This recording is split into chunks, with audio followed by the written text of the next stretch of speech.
This will allow us to hear from our witnesses sooner and help members keep to their schedules. Therefore, I ask unanimous consent that all other members' opening statements be made part of the hearing record if they're submitted to the clerk by 5 p.m. today or at the close of the hearing, whichever comes first. Without objection, the chair may also declare a recess subject to the call of the chair. As described in the notice, statements, documents, or motions must be submitted to the electronic repository at hnrcdocs@mail.house.gov. Members physically present should provide a hard copy for staff to distribute by email. I'll go ahead and proceed with my opening statement. Good morning, everyone. Thank you all for joining us for today's subcommittee and legislative hearing. I'm grateful to my colleagues who sponsored the proposals and to the witnesses who are appearing today to share their expertise. These bills each represent locally driven efforts to conserve our environment and support the responsible management of our public lands. Many of these proposals have been around for several Congresses and enjoy significant local support. They create new opportunities for recreation, protect threatened and irreplaceable environments, and support local economies. As we all know, the American public supports protecting our public lands that provide clean air, clean water, and places to recreate. This is demonstrated by poll after poll and underscored by the growth of the outdoor recreation economy. Certainly something we know very well in Colorado, which is why we're working to support and advance locally driven measures to achieve conservation gains throughout the country. I suspect, given what I've heard from before, from my colleagues on the other side of the aisle, that we will hear from them today about their belief that this particular legislative hearing, in which we'll consider bills from both Republican and Democratic members, is somehow not meeting the needs of the American people and addressing kitchen table issues. Of course, find it deeply ironic. Would hope they don't take that approach, but nonetheless, given recent proceedings in the House chamber, it is a bit frustrating to hear that. Just last week, we passed a measure to lower food costs and fuel prices to support American families facing the global crisis of inflation impacting every major economy across the globe. Nearly all of our colleagues across the aisle voted against that measure. When we asked our colleagues across the aisle to help us hold companies accountable to end price gouging, our colleagues again voted no. So look, at the end of the day, we're focused on progress and delivering for the American people. It's why we advanced the largest infrastructure bill in living memory, the Bipartisan Infrastructure Law, which made billions of dollars available to responsibly manage our forests and to protect communities from catastrophic wildfires. There are a few Republican members of the House who joined us to support the bill, but just so we are very, very clear, every Republican on this committee voted against the infrastructure law's investment in wildfire mitigation and forest management, every single one. So again, while I hope the focus of this hearing can be centered on what it should be, which is the bipartisan proposals that are before the committee today, in recognition of how some of the prior hearings have gone, would be remiss if I didn't offer that preface. So today, the subcommittee will consider measures from Democrats and Republicans, including two bills that have been requested by my Republican colleagues in our continued endeavor to make sure that this committee is functioning in a bipartisan way. These are important measures to protect our wild places, to support local economies, to help combat the climate crisis. They include a bill from Representative DeFazio, which would protect critical salmon habits and free-flowing streams in his home state of Oregon. Our colleague, Subcommittee Chair Leger Fernandez, has a bill to protect the ancestral lands of the Pueblo of Taos, enhancing conservation protections in the Rio Grande del Norte National Monument. Our colleague, Representative Horsford of Nevada, has worked closely across the aisle and across state lines to protect the heritage of the Great Basin and the pioneer communities who settled there. His bipartisan legislation will reauthorize two national heritage areas in Nevada and Utah. We'll also hear two measures from my Republican colleagues that they are introducing to transfer federal lands to meet local purposes in their view. I'm looking forward to hearing about their bills as well as all the bills today. And again, proud of the broad bipartisan set of items protecting lands and supporting communities across the United States that we have been championing during the course of this committee's proceedings. So with that, I will yield back the balance of my time and recognize the ranking member, if he is ready, for his opening remarks. Mr. Chairman, thank you. I should say the ranking member Fulcher. Thank you, Mr. Chairman. Mr. Chairman, there are a couple of bills on today's agenda that I've got some real concerns about. But before getting into that, please accept my thanks for hearing Representative Obernolte and Stewart's bills that will create economic growth potential in Utah and California by removing revisionary interest and releasing future use potential of some unutilized federal land. And your willingness to hear these bills is recognized and duly appreciated. As of yesterday, according to the National Interagency Fire Center, more than 3.24 million acres have burned this year. This puts us on track to outpace the total single-season acreage average burned every year over the past decade. A significant contributor to this statistic is the Hermit's Peak fire, which is still actively burning in New Mexico. This fire, started in the Pecos Wilderness area, has burned 341,000 acres so far, and we've spent more than $251 million so far in taxpayer money with 3,000 wildland firefighters protecting nearby communities and their surrounding environment. Despite their efforts, more than 900 structures have burned, and the fire is still only 72% contained. So why do I bring this up? Because today we are considering legislation to add new wilderness in New Mexico, less than 100 miles from where the Hermit's Peak fire started. Since there is a well-documented correlation between heightened wildfire risk within vast regions of designated wilderness, this proposed legislation once again inserts the minority party as the environmental defender of federal lands, this time in New Mexico. Whether blinded by idealistic ideology of how things they'd like it to be, or perhaps the smoke from the Hermit's Peak fire, the legislative sponsors of this bill cannot see the reality. More wilderness means more wildfire. H.R. 2522 would force the United States Forest Service to roll an incremental 13,000 acres into their management portfolio at a time when the only thing more overwhelming than their management burden is an apparent lack of trust the locals have for them. Doubling down on wilderness area while New Mexico is burning due to the fire that started in the wilderness is, well, it's just perplexing. According to the Forest Service, the Hermit's Peak fire started as a prescribed burn but went out of control due to heavy winds and a significant amount of dead and down fuels in the understory. This further validates that failing to mechanically thin overgrown forests before igniting a prescribed burn is a recipe for disaster. But don't take my word for this. Take the word of the people who live in the district, who are trying to pick up the pieces of their lives as a function of Hermit's Peak and are pictured on the posters behind me. These locals described the fire as, quote, Armageddon. They said that if given the chance, they would have practiced more sustainable forest thinning in partnership with the Forest Service, thereby lessening the impacts of catastrophic fire. However, because of government red tape, they were prevented from treating the lands in their own backyards, allowing this devastating fire that could be replicated if H.R. 2522 becomes law.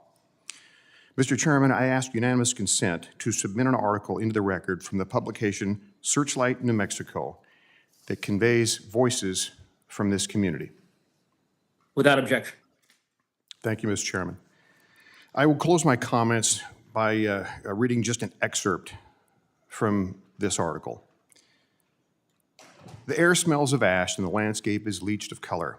Spots of green punctuate the valley floor in places, but along the ridges, the powdery residue of the charred trees has fallen like snow, accumulating up to 4 inches deep. These are slices of the forest where the fire burned the hottest, scorching ponderosa pines from crown to root. Once titans, they're now matchsticks.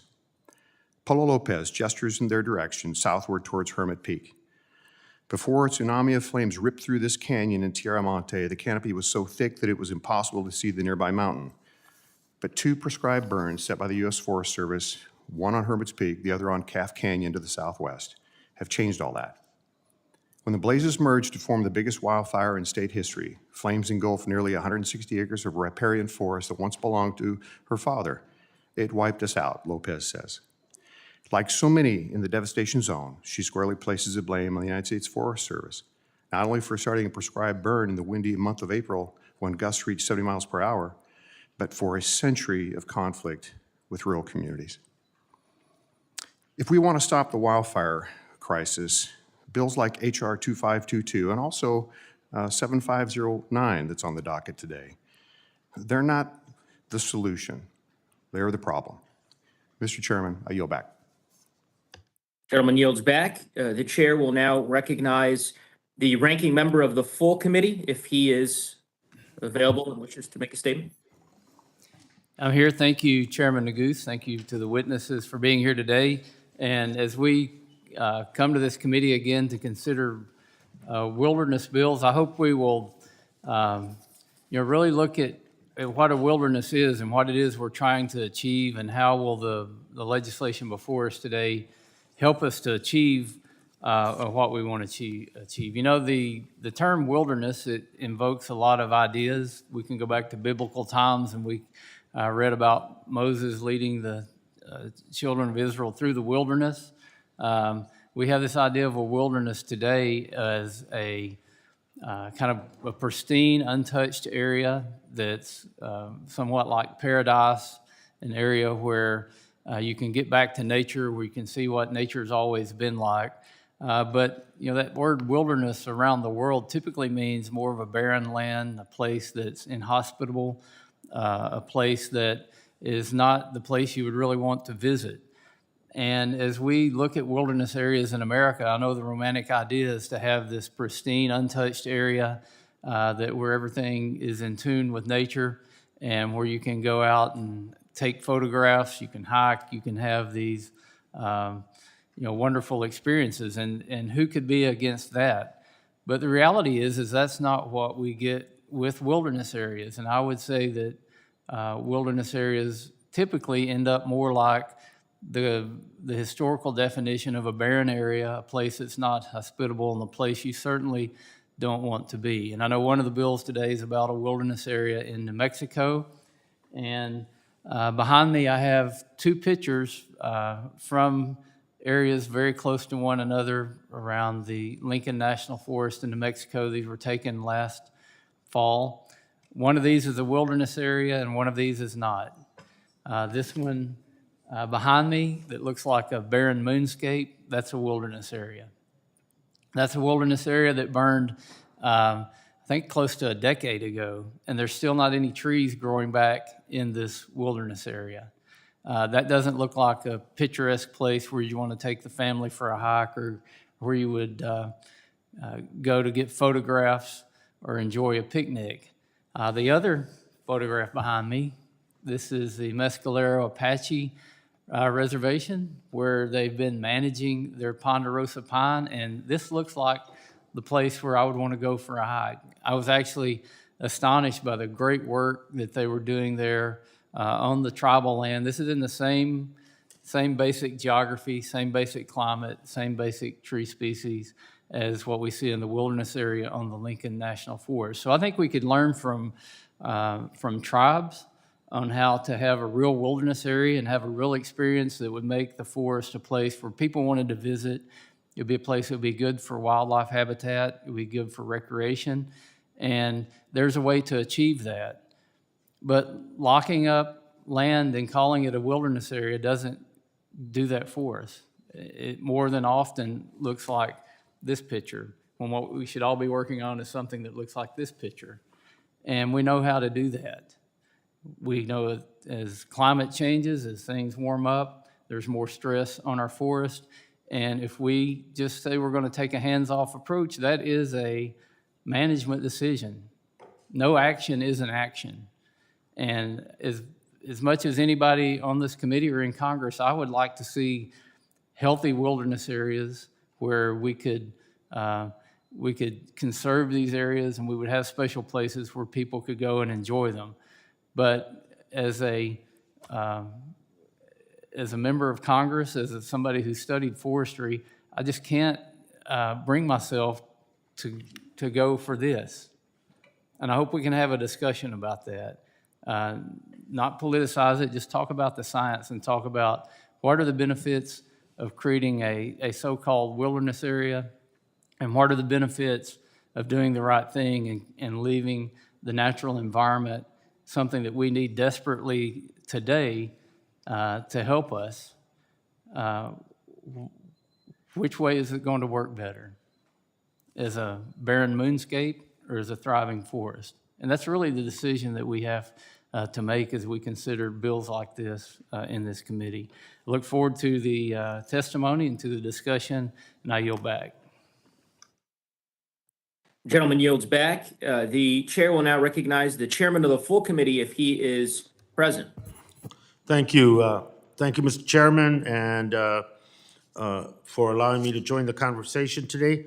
And I want to thank the witnesses and our colleagues for sharing their legislation and expertise with us. I also want to commend you, Mr. Chair, and associate myself with your opening remarks today. I think it's critical and important that we keep in mind the broader context of today's conversation. Our colleagues across the aisle have much to say about what's not being done. And it's difficult to refute a negative, regardless of facts or cause. I welcome real discussion on what solutions my colleagues across the aisle are proposing beyond the political generalities and the preening that we've seen on this committee and other committees. In my estimation, the solutions boil down to to giving industry a free rein. No environmental protections, no check on corporate greed, no public process or expert input. That strategy may sound good in generalities, but we have seen it in practice. It would bring us back to smog, clear cuts, burning rivers of the mid-20th century, and brutalizing already the negative impact on frontline and fence line and indigenous communities across this country. Instead, we need to move forward, and that's exactly what Democrats are trying to do. Earlier this week, the president acted to ensure our wildland firefighters are paid for the necessary service they provide, a service all Americans owe a debt of gratitude to. Last week, we voted to lower food and fuel prices to address the global crisis of inflation. We also should not look past one of the biggest accomplishments. Democrats worked with the president to pass the largest infrastructure bill in history. We secured billions in funding to address wildfires and restore healthy ecosystems. And as the chairman noted, none of my colleagues on this committee, Republican colleagues, voted for that measure. Committee Democrats know that we aren't going to meet the crisis of climate change by moving backwards. We need to meet the challenge head on with bold and ambitious policies, and I think we've done that, and we'll continue to do that. But I can tell you firsthand, simply opening our resources to industry won't work. Right now in Arizona, we're dealing with a growing fire threat in my district. This is desert land, not a timber tree in sight. There is no commercial timber option. This isn't because of environmental reviews or the process. The climate is changing. We're in extreme drought, facing extreme heat, and the fire season becomes a fire year. We can only address these threats through bold, ambitious investments Democrats are making in our public lands and in community protection. We have to prepare for a climate change future, and we don't do that by removing environmental protections and not investing in that change. There's a lot of things I'd like to talk about in this committee. There's a lot of things that I would like to make a point of over and over again. January 6th, the danger to our democracy. I think that's valid, and and I'd like to make that point over and over again on this committee.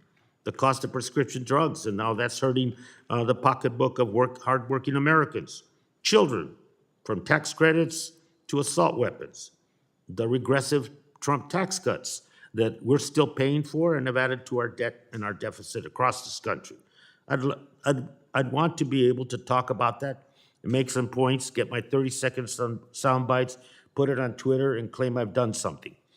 But that's not the task in front of us. The task in front of us and the jurisdiction of this committee begs us and requires us to deal with what's in front of us today. Pieces of legislation that members have worked hard on, have got community consensus on, and merit a discussion and merit the questions that are forthcoming. That's the work of this committee. The other topics that are vital to American people need to be debated, they need to be talked, and I wait for solutions. I wait for solutions. It is easy to criticize Democrats as they try to bring forth solutions to the issues of the cost of living, inflation, the cost of energy and fuel, but when we see nothing in return in terms of solution from our Republican colleagues, it begs the question, is this about performance? Is this about crisis acting? And is this about scoring political points? I believe it's the latter. If there are solutions, bring them forth so that we will have an objective opportunity to look at those, to question them, and to debate them when necessary. Thank you, Mr. Chairman. Appreciate the time and look forward to the hearing and to the witnesses. And I yield back. Thank you, Mr. Chairman. The chairman yields back and grateful for your leadership, Mr. Chairman, and the way that you have conducted the full committee and the leadership you provided for the subcommittees. With that, I'd like to turn over to our witnesses. Before introducing them, I'll remind non-administration witnesses that they are encouraged to participate in the Witness Diversity Survey created by the Congressional Office of Diversity and Inclusion. Let me remind the witnesses that under our committee rules, they must limit their oral statements to 5 minutes, but that their entire statement will appear in the hearing record. When you begin, the timer will begin. The lights in front of you will turn yellow when there's 1 minute left, and then red when the time is expired. After your testimony is complete, please remember to mute yourself to avoid any inadvertent background noise, and I'll also allow the entire panel to testify before questioning the witnesses. And we will start, I believe, with Mr. Stewart. The chair recognizes the gentleman from Utah for 5 minutes. Chairman and Ranking Member, thank you, and other members of the committee as well. It's good to be back in this committee. It's where I started my time in Congress, and representing Utah and much of the Western interest is obviously close to my heart. And it's good to be here with my friend, Mr. Horsford, as well, and have been able to work with him on a piece of legislation, which we will discuss. This legislation is simple, it's non-controversial, it's supported by the federal government as well as the community, and it is bipartisan. H.R. 6240 simply clears an old revisionary clause in a title of parcel land owned by the University of Utah. This action will allow Utah businesses in the healthcare industry to maintain their contributions to the local economy. The land in Salt Lake City is an area that would be difficult, I would even say impossible, for the Bureau of Land Management to manage, and the public benefits of the medical research in this area far outweigh any benefit to the reversion to BLM. When the BLM transferred the land of the University of Utah in 1965, the federal government maintained a reversionary interest in the title. The expansion of the university's research capabilities naturally sprouted new businesses related to research. These businesses employ around 14,000 Utahns. It's one of the largest economic engines in the city and in the community.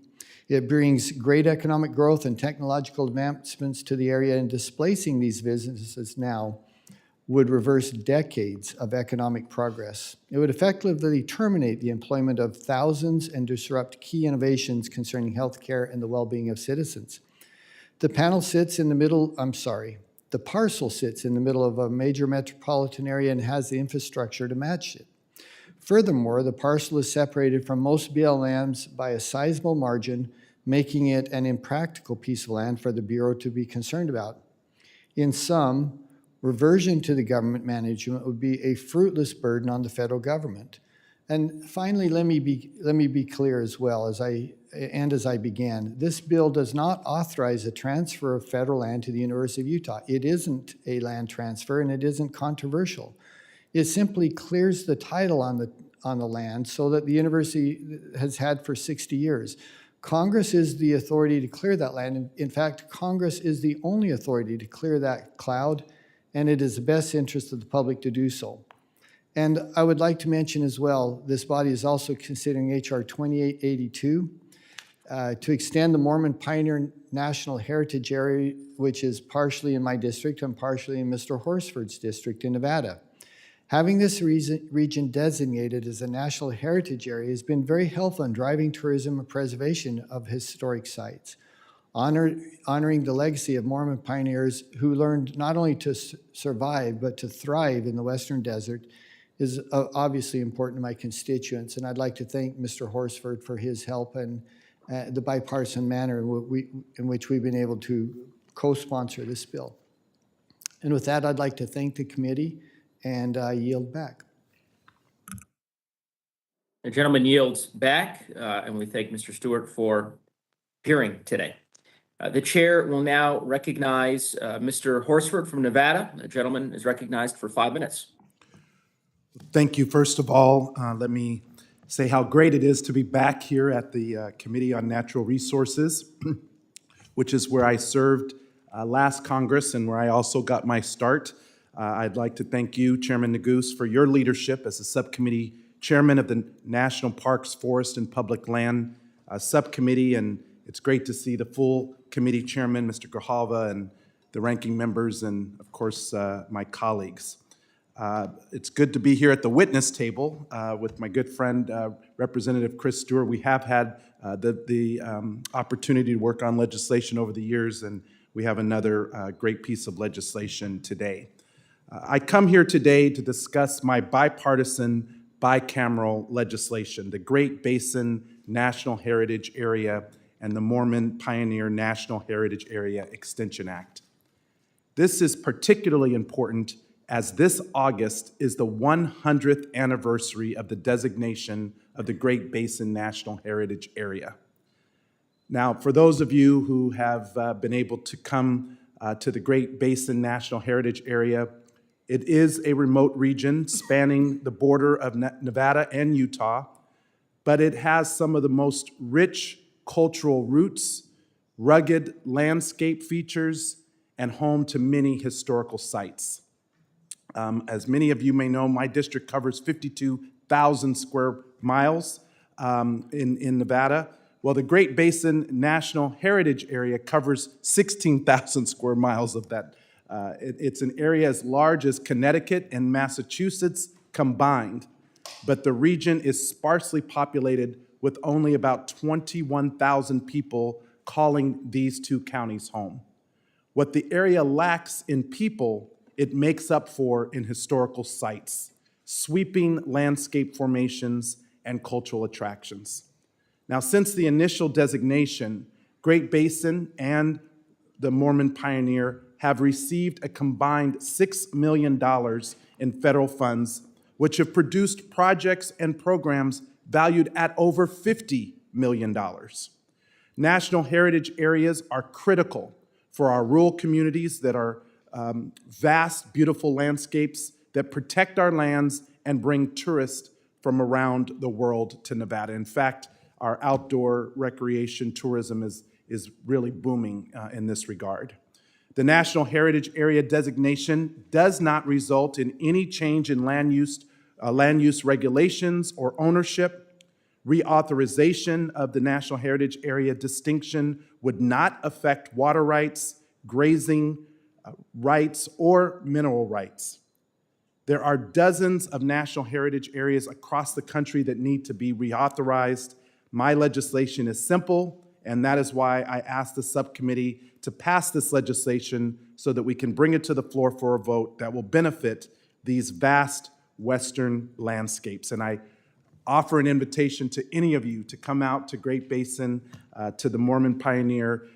Let's get outdoors and have a good time and enjoy the beautiful landscape of our rural communities. With that, I appreciate your consideration, and I yield back.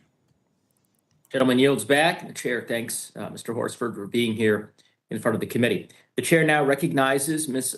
Fernandez from New Mexico. Thank you so much, Chair Neguse. I appreciate the opportunity to speak on behalf of my bill, the Cerro de la Olla Wilderness Establishment Act.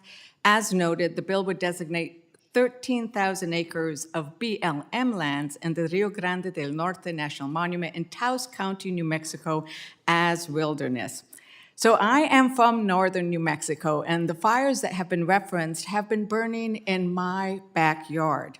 For the folks in this room that don't know northern New Mexico as well as I do, the devastating Hermit's Peak Calf Canyon fire did not start in the Pecos Wilderness. It started in Las Despensas, a place that I know well because it is the backyard of my youth. It is a place that I have hiked, I've fished there, I've rode horses, and sadly, it is the place where my wonderful sister, after battling lung cancer, asked my family to spread her ashes after she passed. She wanted her ashes distributed in the most beautiful place she could think of. The beautiful place where we spread her ashes is now reduced to ashes.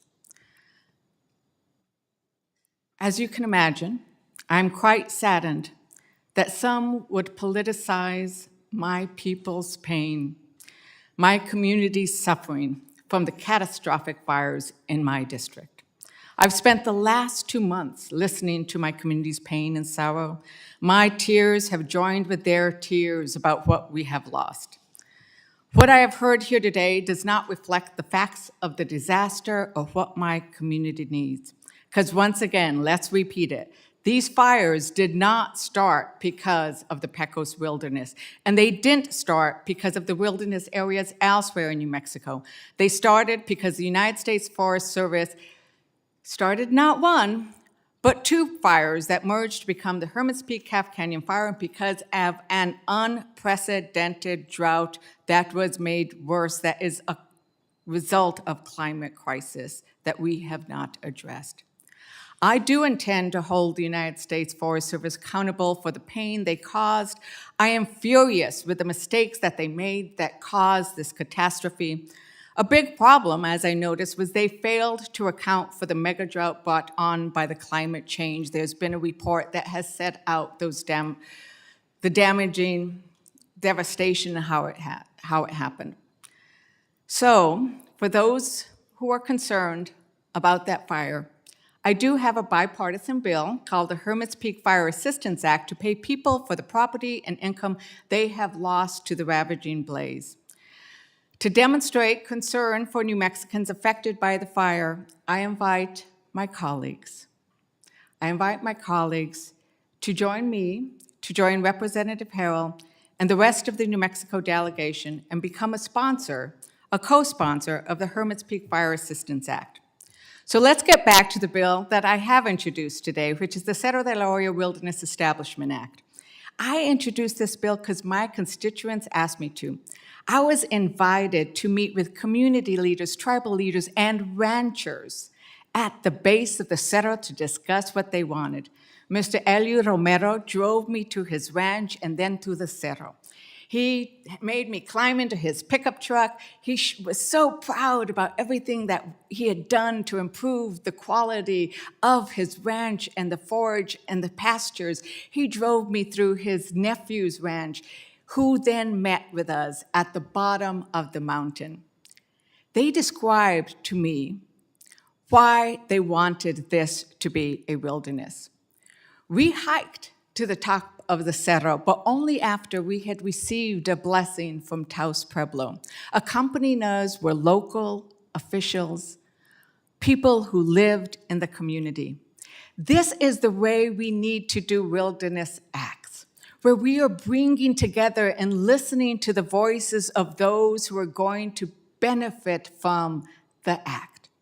And that's what we have done, and that's what this bill represents. I look forward to listening to the testimony and asking questions later on, which will illuminate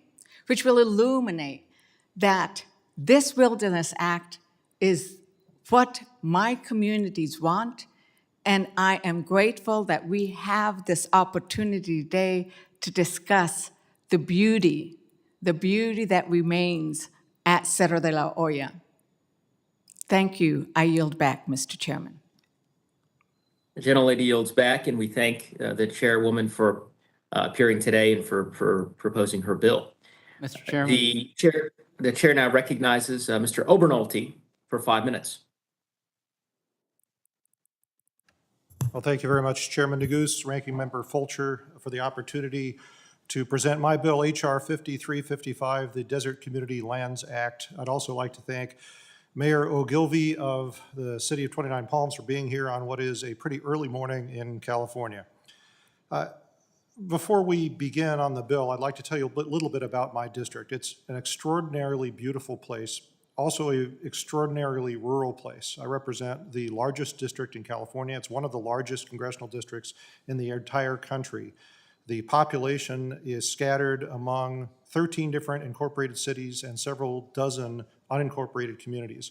Another thing to know about my district is that Almost all of the landmass of my district is owned by government, over 90% of it. It's a combination of Bureau of Land Management, National Forest, National Parks, and State Lands Commission, mostly, however, BLM. And one last thing to know about my district, it is one of the fastest growing regions in the country. In fact, California's Inland Empire was the 5th largest, fastest growing metropolitan area in the United States last year.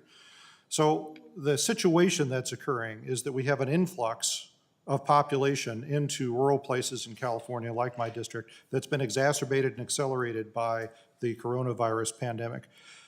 However, these cities that the population is flowing into are essentially landlocked. They're completely surrounded by BLM land. So we're asking these cities to build more housing, to build more infrastructure, more wastewater treatment, expand economic opportunities for the people that are moving there, but they have no land to do that because all of the land is in government hands and none of it is owned or controlled by the cities.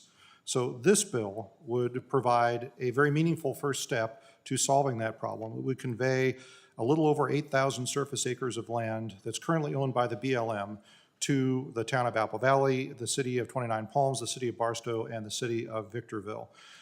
To go into detail a little bit as to what these cities would do with this land, I'll start with Barstow. The bill conveys a little over 300 acres of BLM managed land that's right now entirely within the incorporated city limits of Barstow.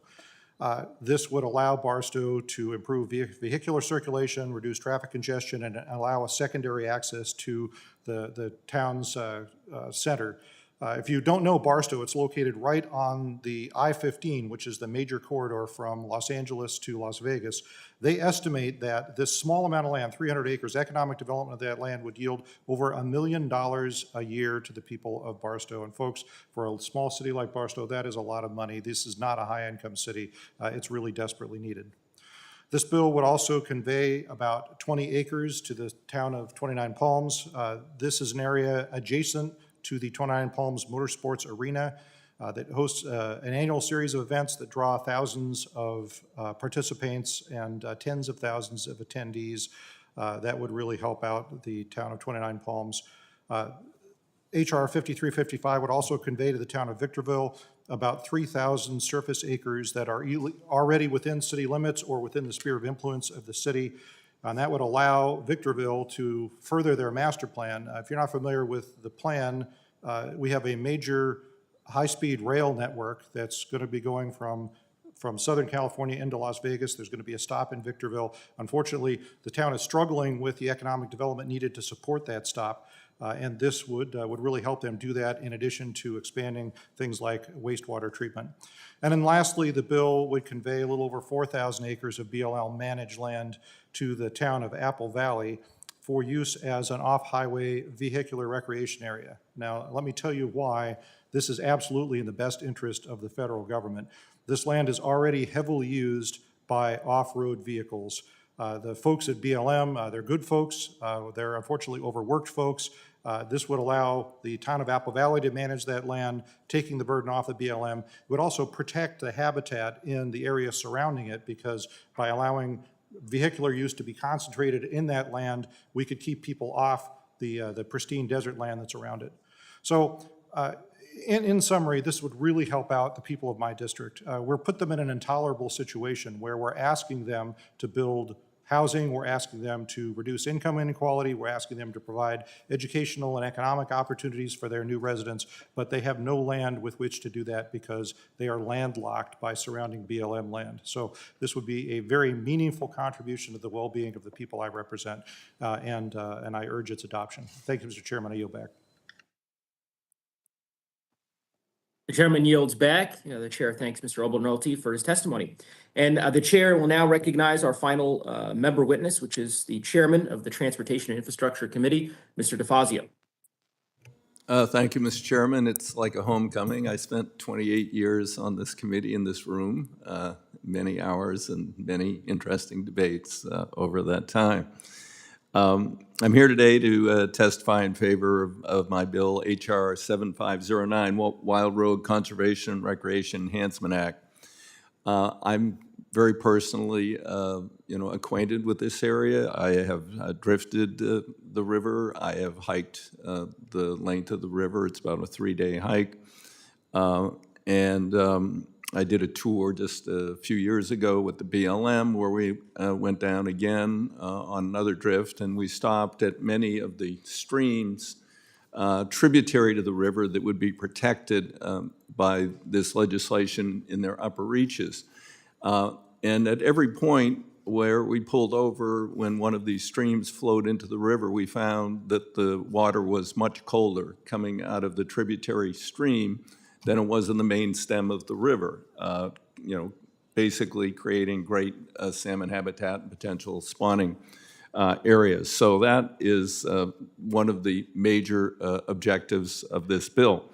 I will grant that there is currently no projected timber harvest in this area.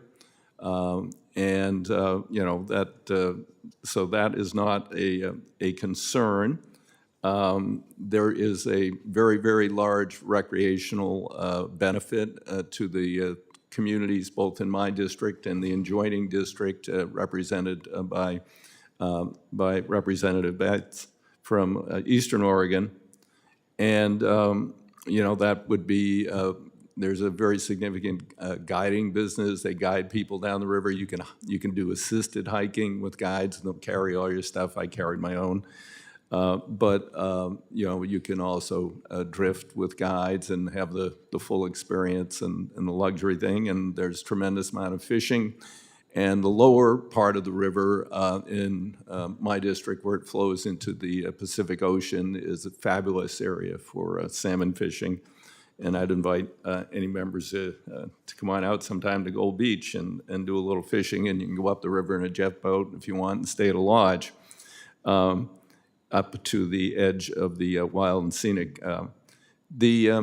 There was a criticism submitted by the American Forest Resources Council. I just spoke at their conference recently. Unfortunately, their criticism relates to a bill introduced by Senator Wyden in the last Congress, and not to my bill, because my bill has a specific section to deal with wildfire risk before these areas become a wilderness or before they fall under the wild and scenic.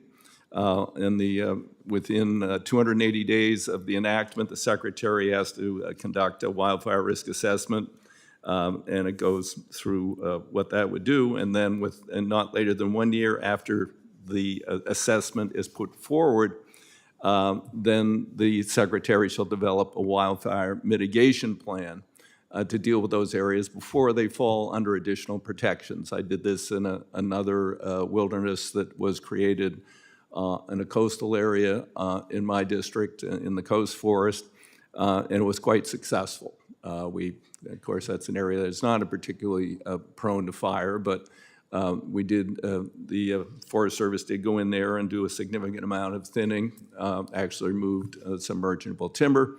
In this case, I don't think there's going to be a lot of merchantable timber, but there would be significant actions taken to reduce the potential for fire risk in the future. So the concerns that they raised related to the language of Senator Wyden's bill in the last Congress, not to the particular bill that I'm presenting to the committee today.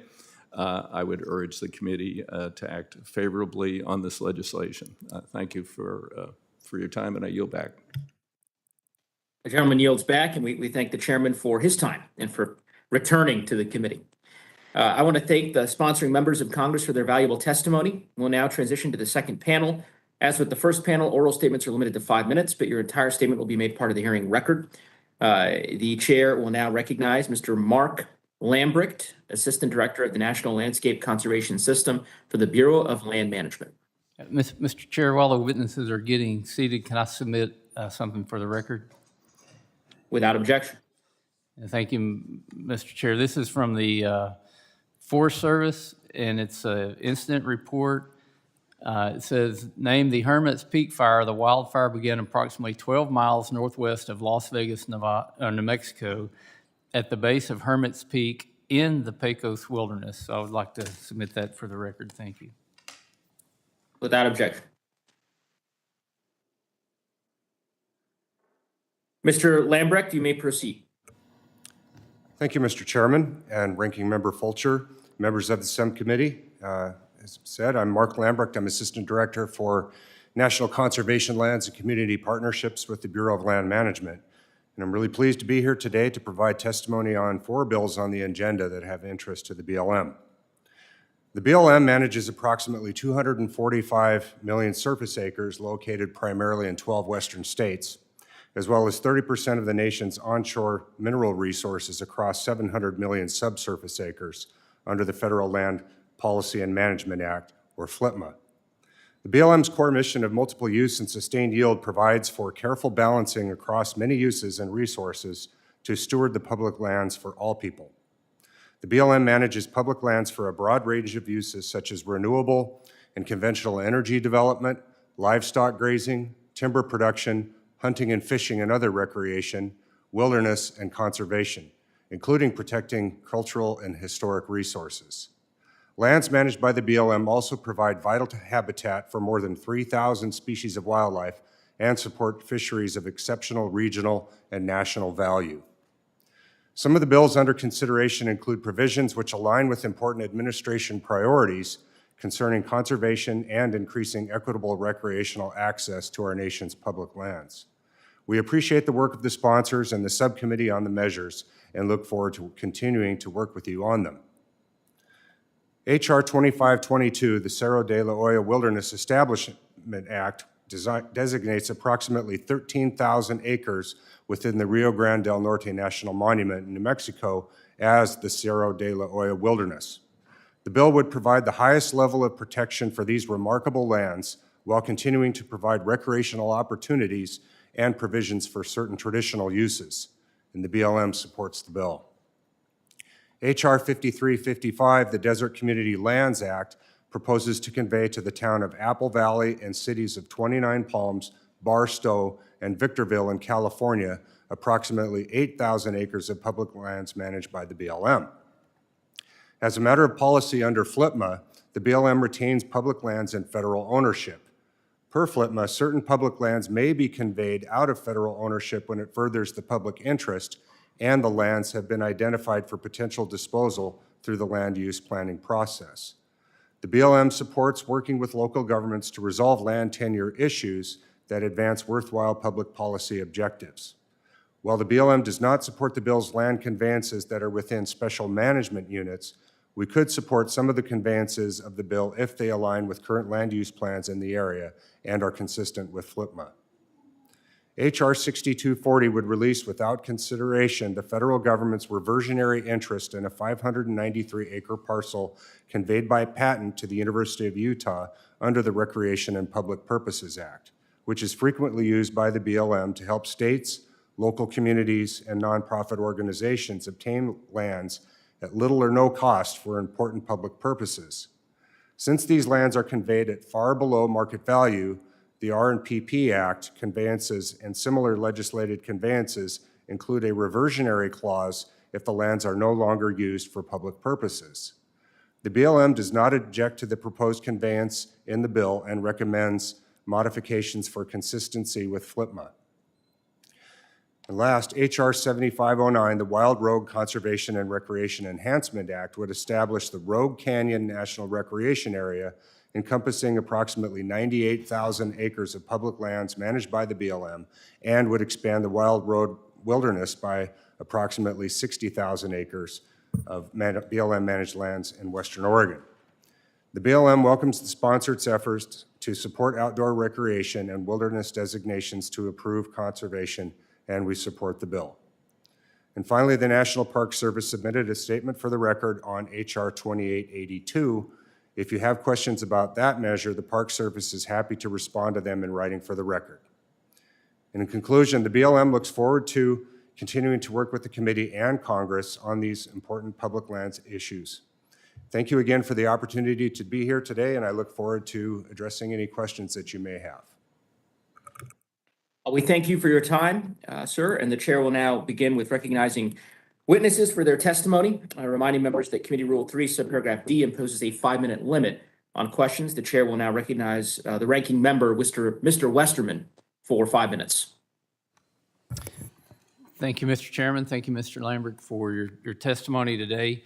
I know that we've got some issues here that we all agree on, some things that would be beneficial, and I'm glad that we're having those discussions. And even when we look at the proposed wilderness areas, there's some that are in more wet forest, and there's one that's in a very dry forest, and that's the New Mexico site. And I know there's certain criteria that it takes to meet the Wilderness Act definition, but on this 13,000 acres in New Mexico, on the forests that are on that land, do you know the stand density and composition of the forest? Mr. Chairman and Representative Westerman, no, I apologize. I don't have that information at hand, but could certainly acquire that from the New Mexico State Office and have a. Is that have something those BLM would look at in analyzing whether something should be wilderness area or not? So when there's wilderness designation considered, there's a lands with wilderness characteristics process that the Bureau goes through, and these acres have been through that process. I believe that process was completed in 2016. So they would have done that basal area analysis and the stand composition. They would have looked for any kind of non-native species that were growing there?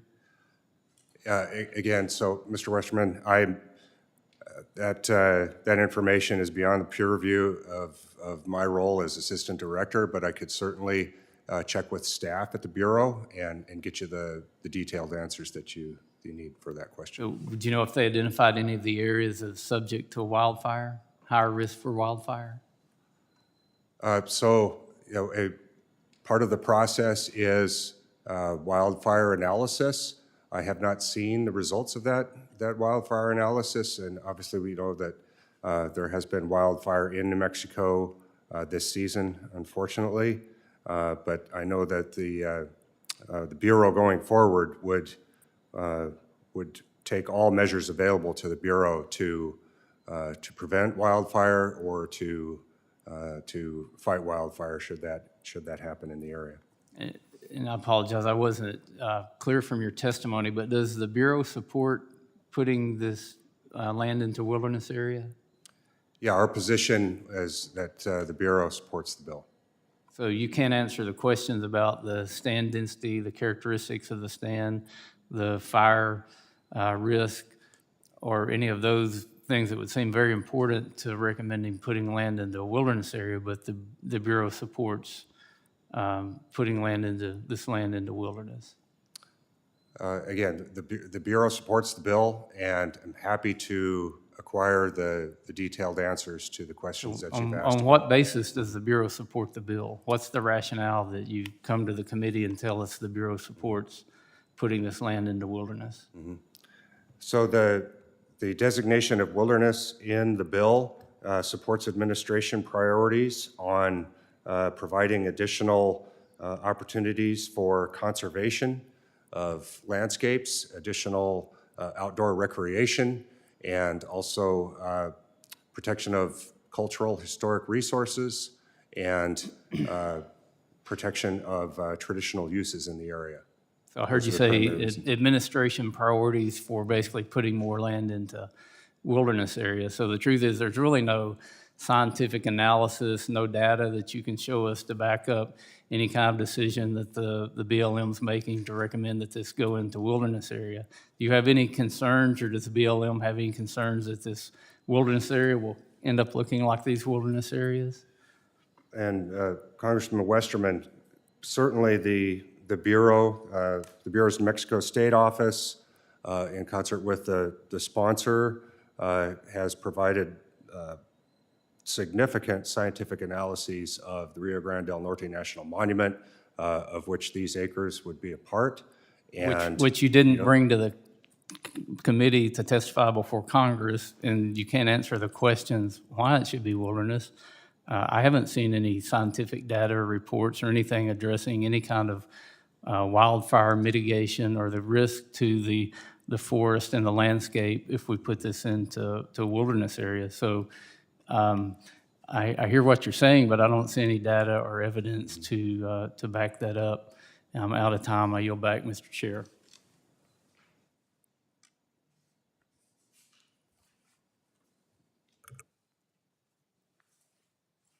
My apologies, I'm muted. The ranking member yields back. The chair will now recognize Ms. Dingell for 5 minutes. Thank you so much, Mr. Chairman, and I want to thank the witness for being here. I want to thank all the bill sponsors for introducing their bills, and I want to talk about H.R. 2522. I was reading the committee memo about H.R. 2522, and Mr. Lambrecht, I was listening to your testimony about how your agency supports wilderness designation, and I was reading the part that says, the area is comprised of rugged, wide-open plains at an average elevation. This is the Rio Grande del Norte National Monument, of which these lands are part of it. Dotted by volcanic cones and cut by steep canyons with rivers tucked away in their depths.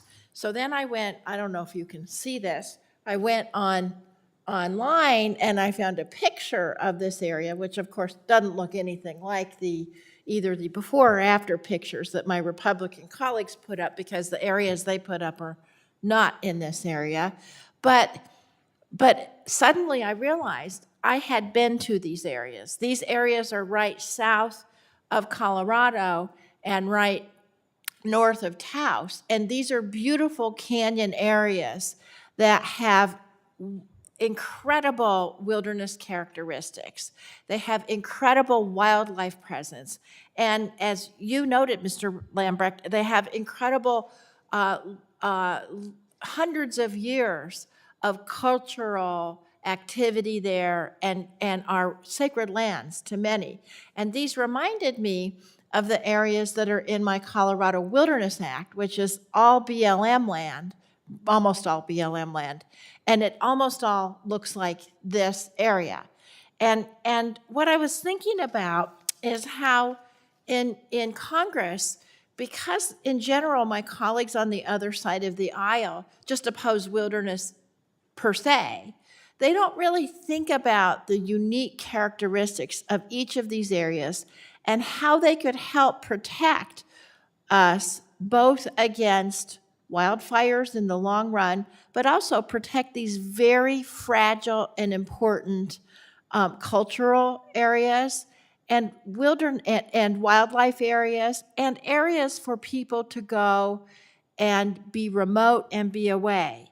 And so let me just say a couple of things. With all due respect, Mr. Westerman says that he's looking for a scientific basis or data because he's a trained scientist in forestry. And I like to see data too. And so I looked at some data, and what I realized is that there's no data that shows that fires are more likely to occur because an area is designated as wilderness. But also, there's no data to indicate that these particular areas, if they were designated as wilderness, would be more likely to have fires. And in fact, what the data shows is that the severity and frequency of fires, particularly in areas of the Southwest, but frankly, all across our country, are exacerbated by the climate change situation that we are experiencing right now. And one of the key ways that we can reverse climate change is by protecting wilderness areas in general. So, wilderness areas don't cause forest fires. Climate change causes forest fires. And one way to protect against forest fires, as is indicated by the 30 by 30 plan that's been adopted by the Biden administration, is to protect some of these very vulnerable public lands over time so that we can reduce the impacts of climate change. And one last thing I'll look at, because I've worked a lot on wilderness issues, is that if a fire in a wilderness area presents an emergency situation, under the Wilderness Act, the BLM or the Forest Service could address it. But in general, if most of the fires in wilderness areas are caused by natural causes, which they are because of the low impact of man, then normally they let them take their environmental course. So I just think we should, if we're going to have a big debate about forest fires, let's base this on science. Let's base this on this bill that's in front of us, and let's not just make all of these generalizations. And with that, Mr. Chairman, I'm happy to yield back.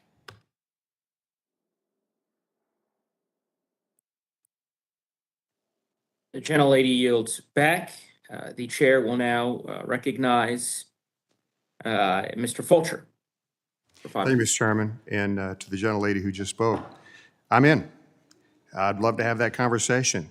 And understanding the comments that Mr. Lambrecht made to Ranking Member Westerman, I'd just like to make a couple of comments here. I happen to come from a state that's 2/3 federal landmass, and it's a big state. And the gentlelady just mentioned something about wilderness and not the minority party not being open to wilderness and just want to shut all that down. Listen, there's over 100 million acres, 100 million plus in the U.S. right now. And about 5 million of that is in my own state. So to say that we don't like wilderness is absolutely false. At the same time, that beautiful picture that was just shown by the gentlelady is beautiful, and we want to keep it that way. And I can tell you firsthand from my own state and experience, Mr. Lambrecht, your department in my state is overwhelmed. The federal resources to manage this simply is way over their head for all the right or wrong reasons. Don't have the resources. They can't do it. And so we live in a world where if you don't take care of it, it gets burned up. You take a scenario where you just let the underbrush grow, it's one lightning strike away from Hermit's Peak. I don't ever want to hear that we don't tolerate wilderness or we don't want wilderness. I don't want everyone to hear that we don't want the beauty in the landscape, the environment to be healthy for the animals. That's absolutely false. Just the reverse. We are the environmentalists here. Will the gentleman yield? No, Okay. not yet. I will in a minute. Mr. Lambrecht, it's not just me. If you heard my testimony, you heard the comments from the people of New Mexico. This may sound like a small issue, but it is related. This goes wilderness. They can't use a chainsaw. It can't collect firewood. What does your department have to say about, what do you tell the local community? What do you tell the tribes? Tribes been collecting firewood here forever. What does your agency say to those people with those comments? Thank you for the question, Ranking Member Fulcher. So yeah, the BLM is aware and has had discussions and with the sponsor. There would be a reduction in availability of certain traditional uses, such as collection of firewood using chainsaws, other mechanized devices, and access to that from mechanized travel. And I'm running out of time, and I do want to give Mr. Gadd a comment here in a minute. So you recognize that it's going away. Okay, understand. Comment quickly, if you will, please. Have you done a risk assessment on this potential new wilderness area? A wildfire risk assessment. Ranking Member Fulcher, I would have to consult with our New Mexico staff. So you don't know if you've done Mr. Lambrecht, with all due respect, you knew we were going to be talking about this bill. That's Prep 101.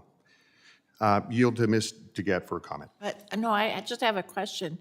I'm just wondering if you're proposing, given the limited resources of the BLM, that they actually go through the Rio Grande del Norte National Monument and clear the brush out there so we don't have fires. Mr. Gett, what I'm recommending is that we allow local stakeholders to have a say and Okay. have some ownership in managing the land and putting some actual wisdom into it, as opposed to just saying we're going to take all access away in the name of so-called maintaining the beauty. Oh, by the way, we're going to watch it burn in the meantime. But that's what I'm saying. It makes no sense. And I know because I live in a place where it's been making no sense for a long, long time. And that's a huge issue for us. Mr. Chairman, I yield back. Gentleman yields back. The chair now recognizes Mr. Grijalva, the chairman, for 5 minutes.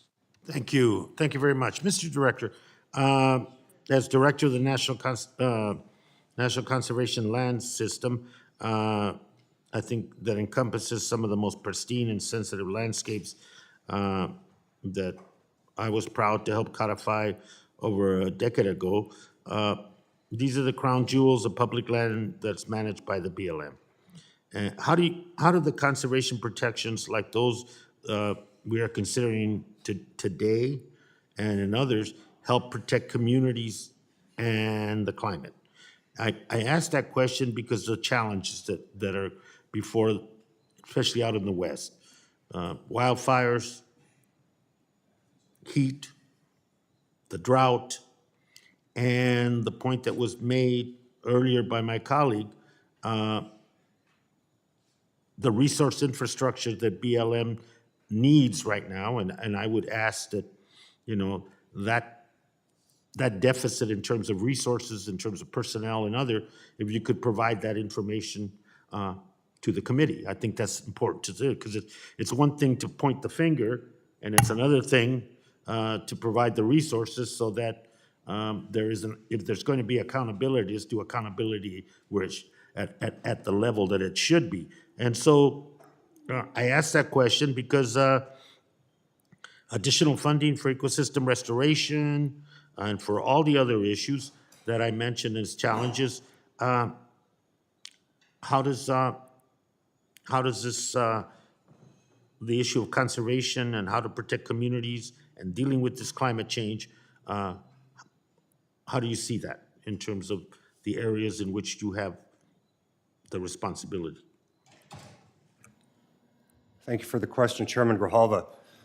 So certainly the BLM's position is that conservation land designations, whether they be national monuments or recreation areas or wilderness, they have intrinsic value and certainly provide a number of economic benefits to local communities, but other benefits as well. Certainly, you mentioned wildfire, climate resiliency. These conservation designations have the ability to protect habitat for a diversity of wildlife and plant species. They also provide landscape and wildlife habitat connectivity. They provide a variety of different types of recreation, and they also provide protection for a number of cultural and historic resources. The public use on the reversionary clause, and going forward and on the pieces of legislation that deal with that question, how do we, in removing that reversionary clause, but how do we still assure that there is a public use, and that a community would not suddenly decide that this is a good thing to give to private development and therefore the public use is eliminated? How do you guarantee that by taking out the reversionary clause, but still maintain what I'm assuming every city that is part of these two pieces of legislation wants, is that is a public utility and a public contribution? Yeah, thank you for the question, Chairman Grijalva. So, the two bills in question are a little bit different. The Utah legislation, it's clear over the past nearly 60 years that development and then future plans for the research park are not compatible with the directives that the Bureau has for management of its lands, it's certainly changed. I was actually there on the ground a few weeks ago.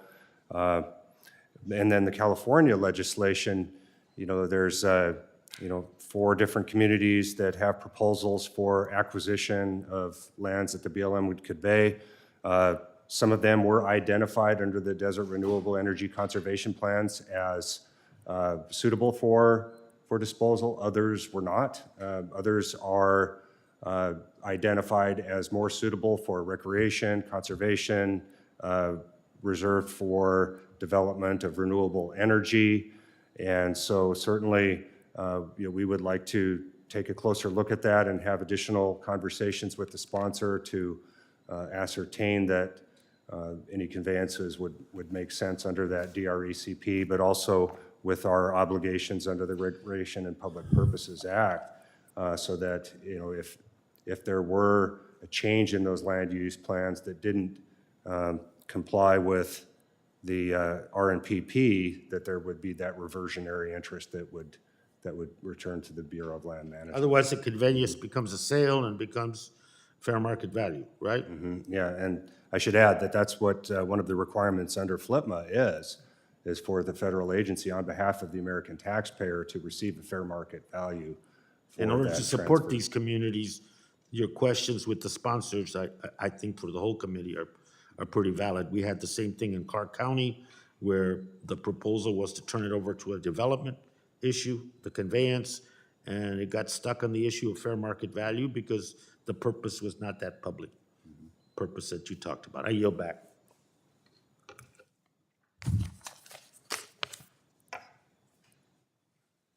Chairman yields back. The chair now recognizes Mr. Tiffany for 5 minutes. Thank you. Mr. Lambrecht, if a neighboring private property owner to these public lands that you work with, if they commit harm to that land, are they responsible for that? I apologize. Could you repeat the question? I couldn't hear it very well. If a neighboring property owner, private property owner, does damage to public lands, are they responsible for that damage? So thank you for the question, Congressman. I think that's not a simple answer. I think I would have to consult with staff about that and get back to you, but I believe that would be on a case-by-case basis. So I would for a assume determination. I would assume if someone does damage on to public land, a neighboring private property owner, that they would probably be responsible for some damages. Do you think the federal government should be responsible for what happened in New Mexico with setting these massive wildfires that are going on in New Mexico? Yeah, Congressman, so that question is beyond the purview of my position as Assistant Director for Conservation Lands, but I'd be happy to go back to the Bureau or the Department and have a response made available to you. Yeah, in one of your statements, you say, in regards to tackling climate change, the executive order by President Biden to lead a clean energy revolution. How is that going? So I can tell you within the purview of my position, I have been reporting on progress that the Bureau is making in terms of success with the America the Beautiful plan, climate resiliency. I think it's going quite well, and I'm happy to provide your staff some a look at the reports that I've been responsible for in the last that'd be great. few months. Do you view $5 a gallon gasoline as a success? Do you view the threat of rolling blackouts? First time in history in the state of Wisconsin, they put the threat out of potential for rolling blackouts as success for this clean energy revolution? And Congressman, as Assistant Director of Conservation Lands Community Partnerships for the Bureau, certainly, and as a consumer myself, I have a lot of sympathy for consumers throughout the country who are struggling at this time. But that question is beyond my purview as an Assistant Director, but I'd be happy to contact the Bureau or the department on your behalf and have an official response prepared for you. You were citing administration priorities under questioning by Representative Westerman. I didn't hear management or production used. Do you use those terms in your agency at this point to conduct management? I see conservation a lot. I see management very rarely. And I don't see anything about production. Are those terms used? Well, absolutely. I think if you look at my oral statement and my testimony, I cite the primary functions of the Bureau and its multi-use sustained yield mission as production of both renewable and conventional energy. Putting another area into a wilderness designation, do you view that as multiple use? Well, what multiple use means to the Bureau is we're involved in energy, renewable and conventional energy production, management of forests and rangelands, and also management of conservation lands, many of which allow multi-use, grazing, recreation. So there's our multi-use mission is throughout the Bureau and all its functions. I think by any definition, moving something to a wilderness designation from a more open designation is clearly restricting the uses for that property. I would just say that you used the phrase traditional uses earlier, and it just seems like we're seeing from this administration that forestry, extraction of minerals and oil are not part of traditional uses. To me, that is some of the traditional uses that we've had for our federal lands, and they're really being restricted at this point. I'm just going to close by saying this, Mr. Chairman. It is an amazing thing when I hear across the aisle about all the things that climate change can do. And I'm going to give you an example from my neck of the woods. It is amazing the things that climate change can do. It can do everything. In Lake Superior, just 20 years ago, it caused Lake Superior to go to its lowest levels we'd seen perhaps in recorded history. And now, in the last couple years, it's at the highest levels in recorded history. It is, since man has been in the Lake Superior region, it is amazing. It can do anything. It can lower our lakes, raise our lakes. It's just amazing what it can do. I yield back. Gentleman yields back. The chair recognizes Ms. Ledger Fernandez for 5 minutes.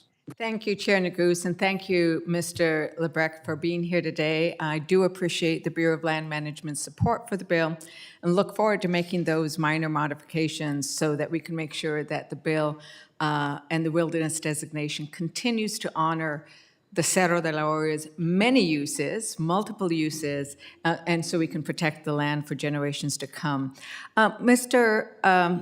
Lambrecht, can you BLM can respond to a fire in a wilderness area, is that correct? Yes, that's correct.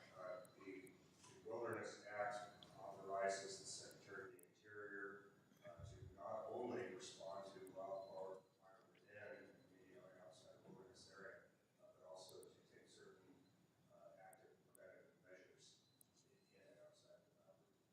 Correct. And in New Mexico, actually, in the Las Despensas prescribed berm Mesquite Canyon wildfire, we actually had mechanized, we had trucks and bulldozers going into the wilderness area because the department recognized that it was important to allow that in order to fight the fire.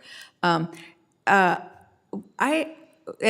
so you already answered that there can be wildlife mitigation activities as well. I want to talk about the impacts of the wilderness designation. Can you confirm that existing grazing can continue in the areas overlapping with the wilderness boundary? Of course, we want to make that little tweak to make sure the reserve common grazing allotment continues to exist. Yeah, thank you, Congresswoman.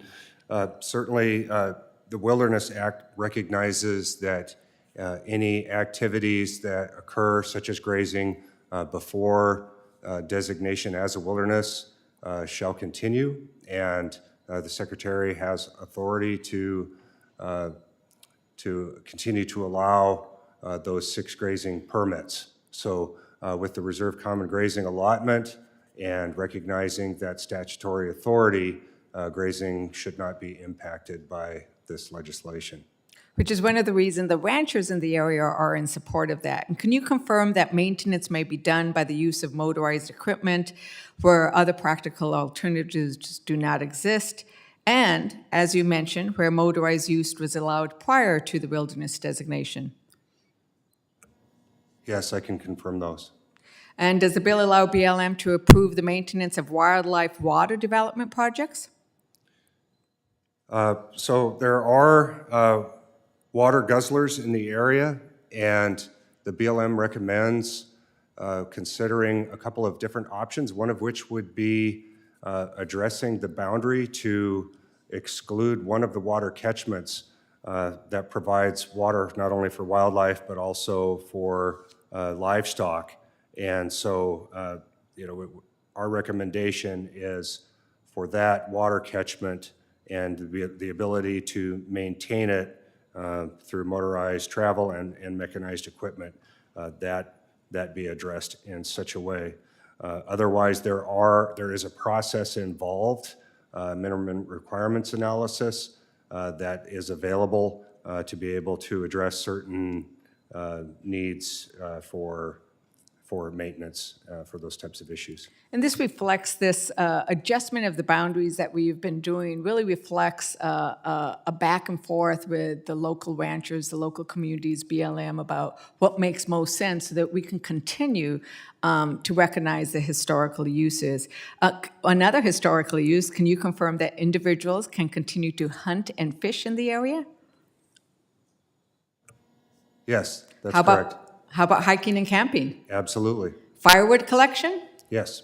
And lastly, for those who don't know northern New Mexico, we love our piñon nuts. They are absolutely delicious, organic, a little bit of manna from heaven. So can they continue to collect the piñon? Yes, Congresswoman, they can. Thank you so very much. I yield back.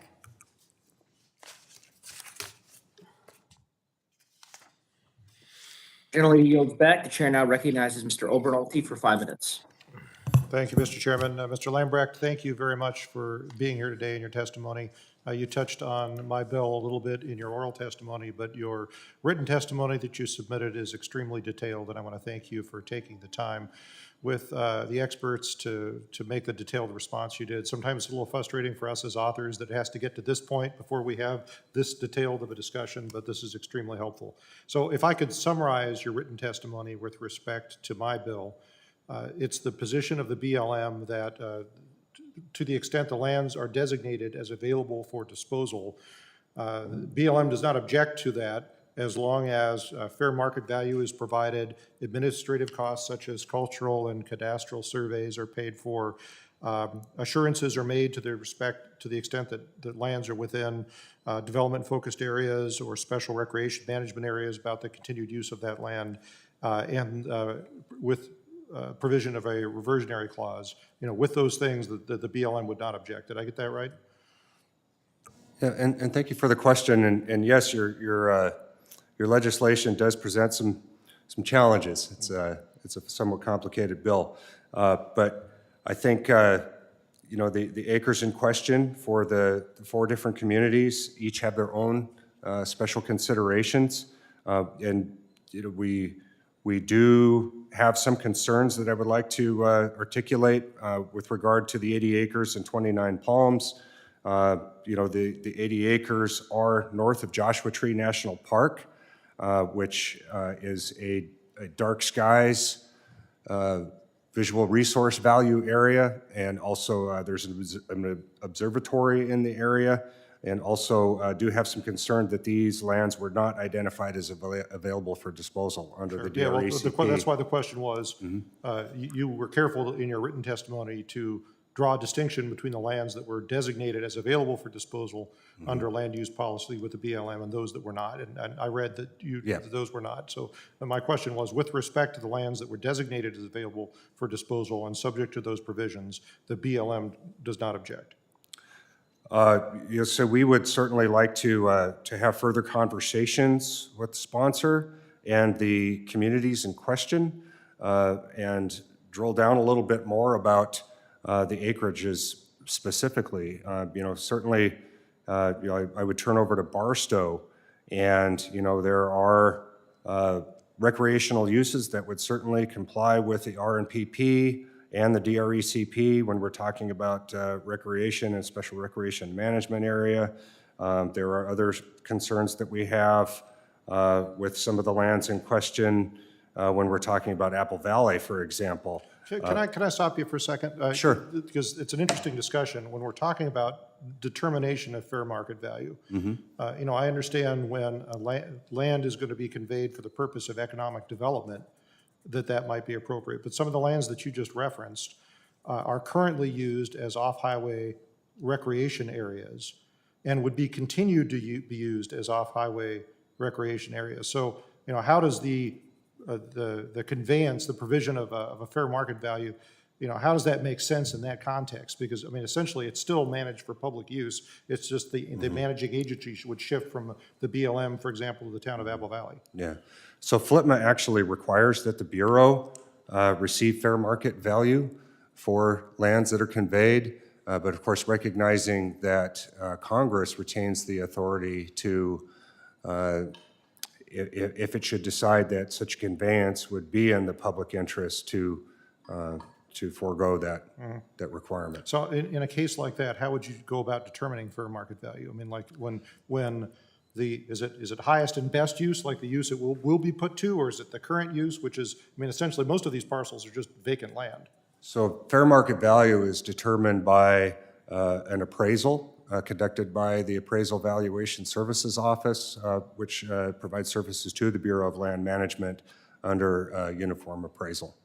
Sure, but like under the conditions that we're talking about, where we've got a parcel of land that's used for highway vehicle recreation for no charge, and the managing agency would simply shift from the BLM to the town of Apple Valley, how would you go about determining what the fair market value of that parcel is? Yeah, understood. I'm not an appraisal. I'm not an appraiser, but be happy to consult the AVSO on your behalf and maybe get an official answer for your question. All right. Well, I see we're out of time, but I'd like to continue this discussion. I want to thank you again very much for the work that went into preparing that written testimony, and I'm hopeful that we can come to a solution that the BLM can support that also satisfies the needs of these communities that are essentially landlocked and really desperately in need of some assistance. So thank you for being here this morning. Yeah, my pleasure. I'll yield back, Mr. Chair. Thank you. The gentleman yields back. The chair will now proceed with the next panel of witness testimony. I want to thank the witness for his valuable testimony and the members for their questions, and you are hereby discharged from the committee. We'll now transition to our third panel. As with the first two panels, oral statements are limited to 5 minutes, but your entire statement will be made part of the hearing record. When you begin, the timer will start. It'll turn orange when you have 1 minute remaining and red when your time has expired. The chair will now recognize our first witness, Ms. Darlene Vigil, District 3 Commissioner of Taos County, Arizona.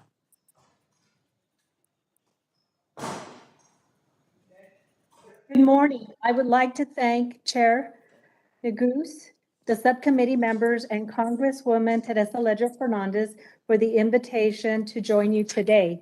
And I'm grateful to Representative Ledger Fernandez, Senator Martin Heinrich, and Senator Ben Ray Lujan for their leadership on Cerro de la Olla Wilderness Establishment Act. My name is Darlene Vigil, and it is my pleasure as Chair of the Taos County Board of Commissioners, as Taos County Commissioner representing District 3, and as a lifelong resident of Taos, New Mexico, to give my support to this act. The introduction of this legislation to establish wilderness designation for the 13,103 acre Cerro de la Olla, also known locally as Pop Mountain, within the Rio Grande del Norte National Monument, northwest of Taos, is well deserved. The name of this noble mountain is derived from its shape. Olla means pot or vessel. This domed caldera has been important to wildlife, hunters, herb collectors, and wood gatherers for hundreds of years. the alpine grasslands within the caldera at about 9,500 feet above sea level, as well as the high desert grasslands below the caldera, provide critical habitat for a large migratory herd of elk, along with other species. In the winter, the Rio Grande del Norte National Monument is home to one of the largest elk herds. You might see 10,000 of them on any given day. And the Cerro de la Olla area you are considering today is directly in the middle of that herd's east-west migration corridor. For about 30 years, this area has been closed to motorized traffic by order of the Bureau of Land Management. However, it has remained accessible from horseback and on foot.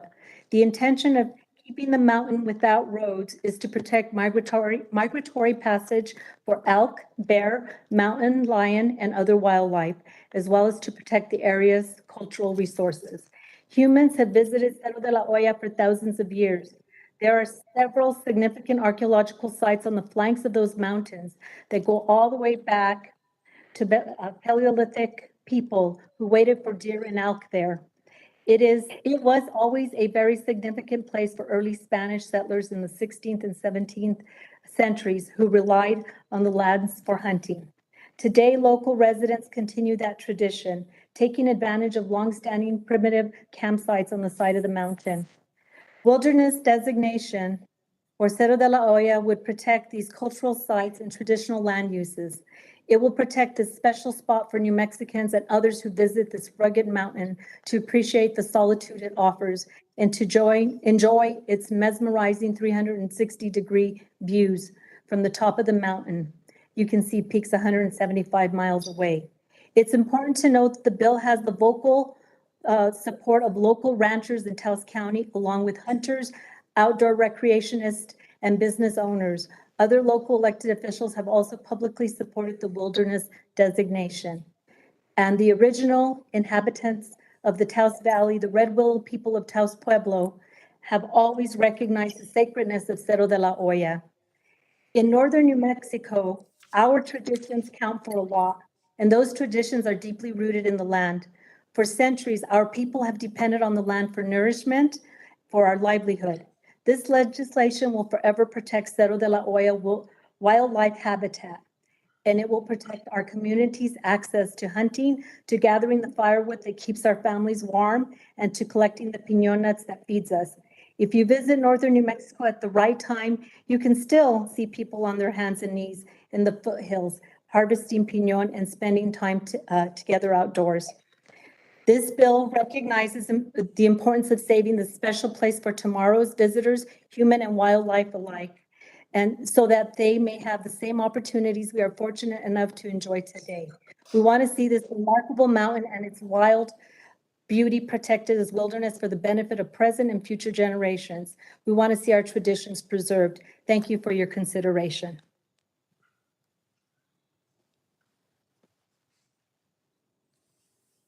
Thank you, Commissioner. The chair now recognizes the Mr. Carmelet Ojiljive, Mayor of 29 Palms, California. Good morning. Thank you, Chair, Ranking Member, and Committee for inviting me here today. My name is Carmelet Ojiljive, and I am the Mayor of the City of 29 Palms. Thank you for considering HR 5355. And just to give you some perspective on what this legislation the impact that it would have on my community. The City of 29 Palms is a small, rural, disadvantaged community, 1 hour from Palm Springs and 3 hours from Las Vegas. We currently have one grocery store, and the closest Walmart is 30 minutes away. 29 Palms is the home of the Marine Corps Air Ground Combat Center, the largest landmass training facility within the Marine Corps. I'm a spouse of a retired Marine, originally from Texas. So I understand the life of a Marine and getting stationed here in our community. One of the attractions to our city is the outdoors, from Joshua Tree National Park to the Mojave Desert National Monument, which we are a gateway city. The other desert and private lands in and around for the people to enjoy, from hiking to motorized sports. Within my city, what is affectionately called the Hilltopper land, it is 320 acres of private land adjacent to 80 acres in question today that holds 2 annual off-road motor events per year, one in April, and the second has been from the months of November through January. This land is managed by the Hilltoppers, a nonprofit for over 60 years. At these events, there are thousands of people in attendance, the locals to the Marines and to visitors. Several years ago, the Hilltoppers approached the city about renting the adjacent 80 acres, which is the land in discussion today. That would expand the event opportunities for the city. Since that time, we have been working with our congressman to put on putting the land into the city's control to expand the recreational opportunities and events to our community. Although the Hilltoppers are the operators of the adjacent land, the owner also wants to expand recreational opportunities and events.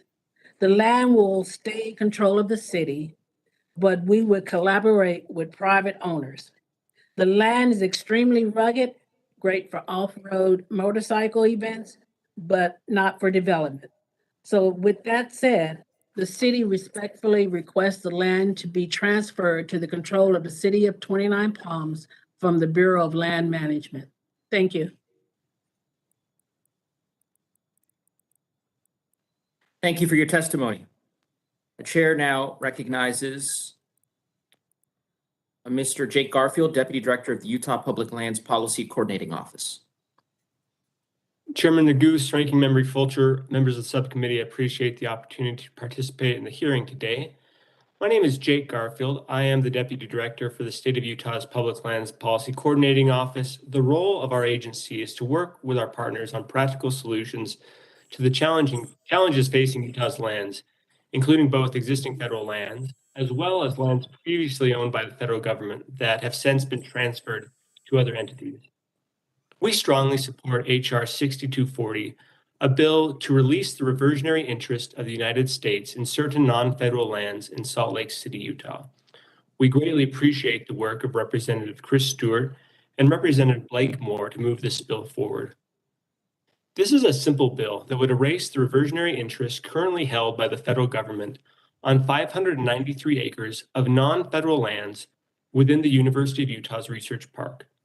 This is not a bill to transfer any public lands to private parties. This is not a bill that would change the current use of these lands in any way.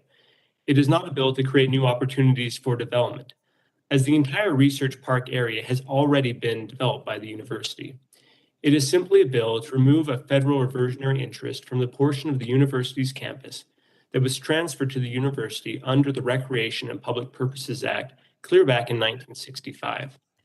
The University of Utah's Research Park plays a critical role for Utah's economy, with a diverse array of technology and pharmaceutical companies performing cutting-edge research into new technologies and medicines that continue to better the lives of people around the globe.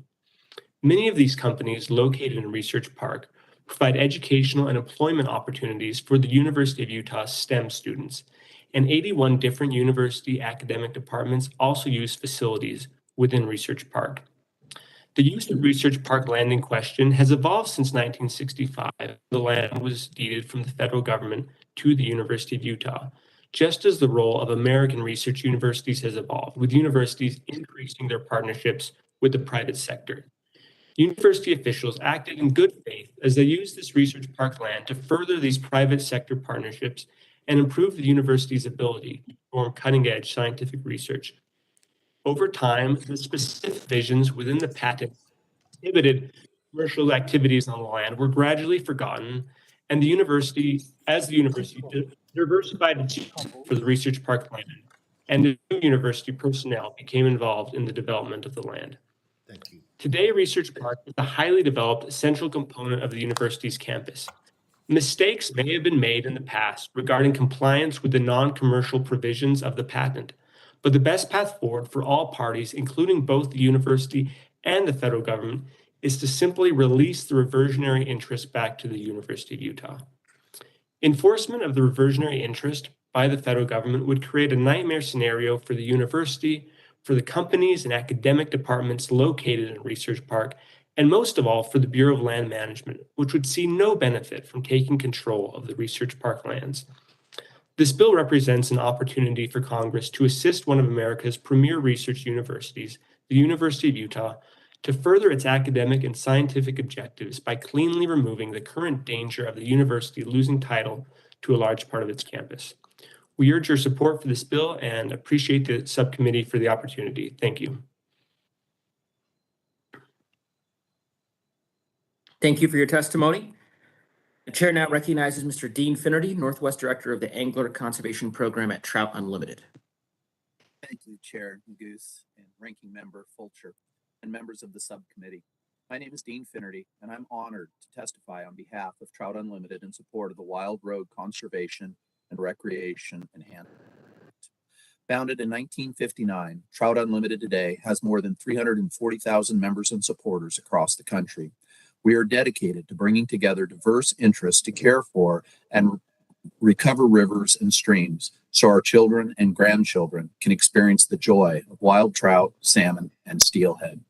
I currently work as the Northwest Regional Director for Trout Unlimited's Angler Conservation Program, focused on protecting salmon and steelhead habitat across 5 western states. Previously, I served 26 years in law enforcement and operated a fishing and hunting guide business in rural Southwest Oregon that employed 2 of my 5 sons, as well as other licensed guides. Some of my favorite days on the water have been sharing the Rogue River with customers who came to visit the Rogue to pursue summer steelhead on a fly rod. Today, wild trout, salmon, and steelhead stocks are in precipitous decline in almost all the western watersheds. We are in a desperate race against the impacts of a warming climate and other pressures. We simply must do more to safeguard clean, cold water in our last best salmon and steelhead strongholds. That's why this is so incredibly important. This bill will permanently protect an area not only critical to our salmon and steelhead, but also to our Oregon rural economy. Visitors from around the world come to the Rogue to enjoy its stunning beauty and renowned fishing opportunities. Travelers to the Rogue can enjoy multi-day excursions through the canyon, run rapids in traditional wooden drift boats, and stay in unique historic lodges. You can see salmon jumping rainy falls, bald eagles soaring overhead, black-tailed deer and black bear along the riverbank, and take in breathtaking vistas of rugged mountains. My friends and neighbors in our small, mostly conservative rural communities in southern Oregon burst with pride for the incredible natural resources we get to live and play in. Trout Unlimited is enthusiastically supportive of this bill, and when passed by Congress, will protect these incredible places in a collaborative and common sense way, while still allowing hunting, fishing, rafting, kayaking, camping, and enjoying the forest road system. I'm especially supportive of how this bill addresses wildfire concerns. In recent years, Westerners have endured extremely hot and dry summers, with heavy smoke from wildfires creating severe health risks for young and old alike. While protecting important recreation, water quality, and wildlife values, this bill also addresses rural community concerns about wildfire realities by requiring public lands agencies to complete a wildfire risk assessment and develop a wildfire mitigation plan, including vegetation treatments to reduce risk of wildfire and develop evacuation routes for nearby rural communities. As a longtime guide, I know that people come from all over the world to fish the rivers of Southwest Oregon, especially the Rogue. It's impossible to overstate the importance that this economic engine provides to the hundreds of shop owners, hotels, restaurants, guides, and gas station owners who live, work, and raise their families in this region.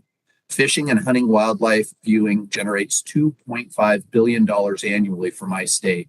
Local counties enjoy significant travel-generated expenditures to the tune of $160 million a year, based on 2008 figures. I know from my experience as a local guide that those numbers were growing exponentially until early 2020, when the COVID pandemic struck, causing great economic hardship for so many. In Southwest Oregon, things are just starting to get better, and optimism is high for the coming years, particularly if we do all we can to protect our national treasures like the Rogue that are magnets for our tourism and the recreation economy. This timely legislation has been built and refined by Representative DeFazio through years of feedback from local communities, scientists, conservation, and fishing groups. This bill honors and would sustain the rugged outdoor heritage of Southwest Oregon and the dependence of communities in this region on fishing, hunting, and outdoor recreation. We have to conserve the best of what habitat we have left, and the Rogue is one of the last best rivers in the West for salmon and steelhead. I thank the committee for considering this legislation. I also want to thank Congressman Peter DeFazio personally for his steadfast and passionate leadership for protecting one of Oregon's greatest treasures. I strongly urge you to advance this bill. Thank you. Gentleman yields back. Chair thanks the witness for his testimony, and the chair will now proceed with member questions, and will recognize Ms. Ledger Fernandez for 5 minutes. Thank you so much, Chair Neguse, and thank you, Commissioner Vigil. For Commissioner Vigil didn't point out is that after Eliu Romero drove me in his beautiful pickup truck through our New Mexico counties, Commissioner Vigil, along with many other members of the local community, and I went ahead and hiked to the top of Cerro de la Olla. We saw as I don't know if you saw, but I saw as I was driving with Mr. Romero, the antelope just bounding across those plains, the elk, they were all there. It was absolutely gorgeous, and thank you, Commissioner Vigil, Chairwoman, for participating in that. It's always good to get the mud on the boots, right? And that's what we did that day.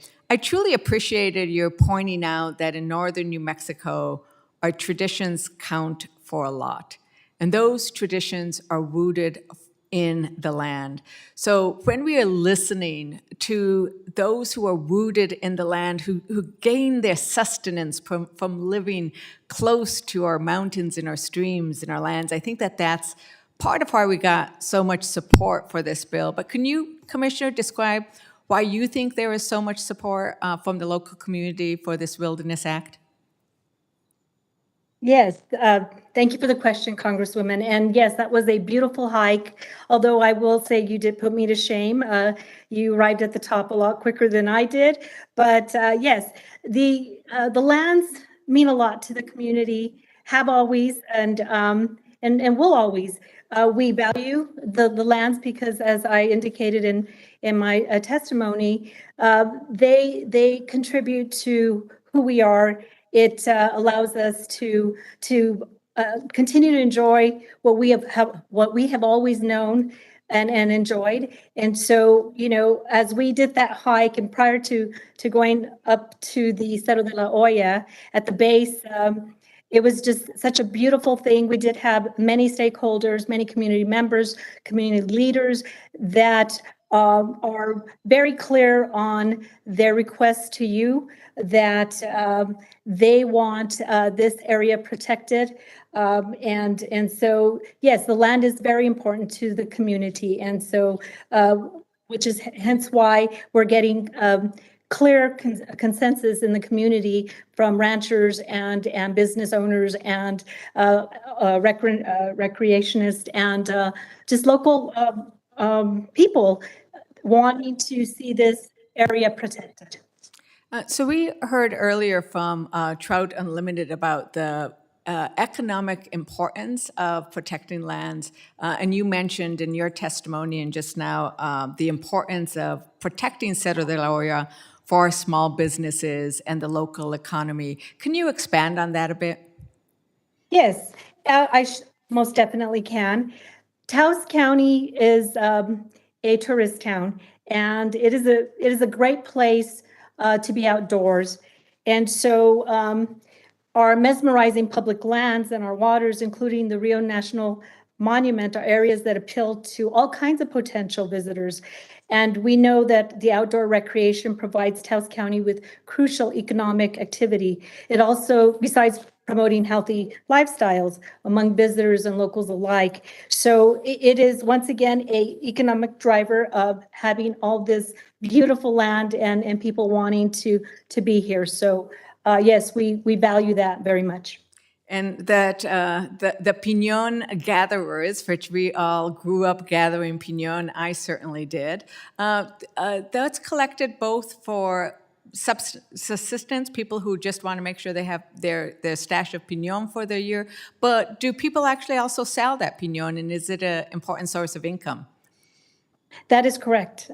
Yes, as you stated very well, I actually remember going to the mountains and still do to pick that piñon for our, it's like gold here. It really is. It's like gold. But you are correct in stating that many locals actually pick piñon to sell. And it is definitely something that is, once again, sold and valued very well and used as a another method in which to support families. And for the extra money. real quickly with a yes, no, do ranchers also sell their hunting permits? So it's very important to make sure there is good wildlife habitat for them, which the Wilderness Act would do. That is correct. The ranchers and they do in fact sell those permits. It is a business of very loved, business and very much accepted here in Taos. Thank you very much. My time has expired. Mr. Chairman, I would ask unanimous consent to put the U.S. Forest Service Gallinas Las Despensas prescribed fire declared wildfire review report into the record.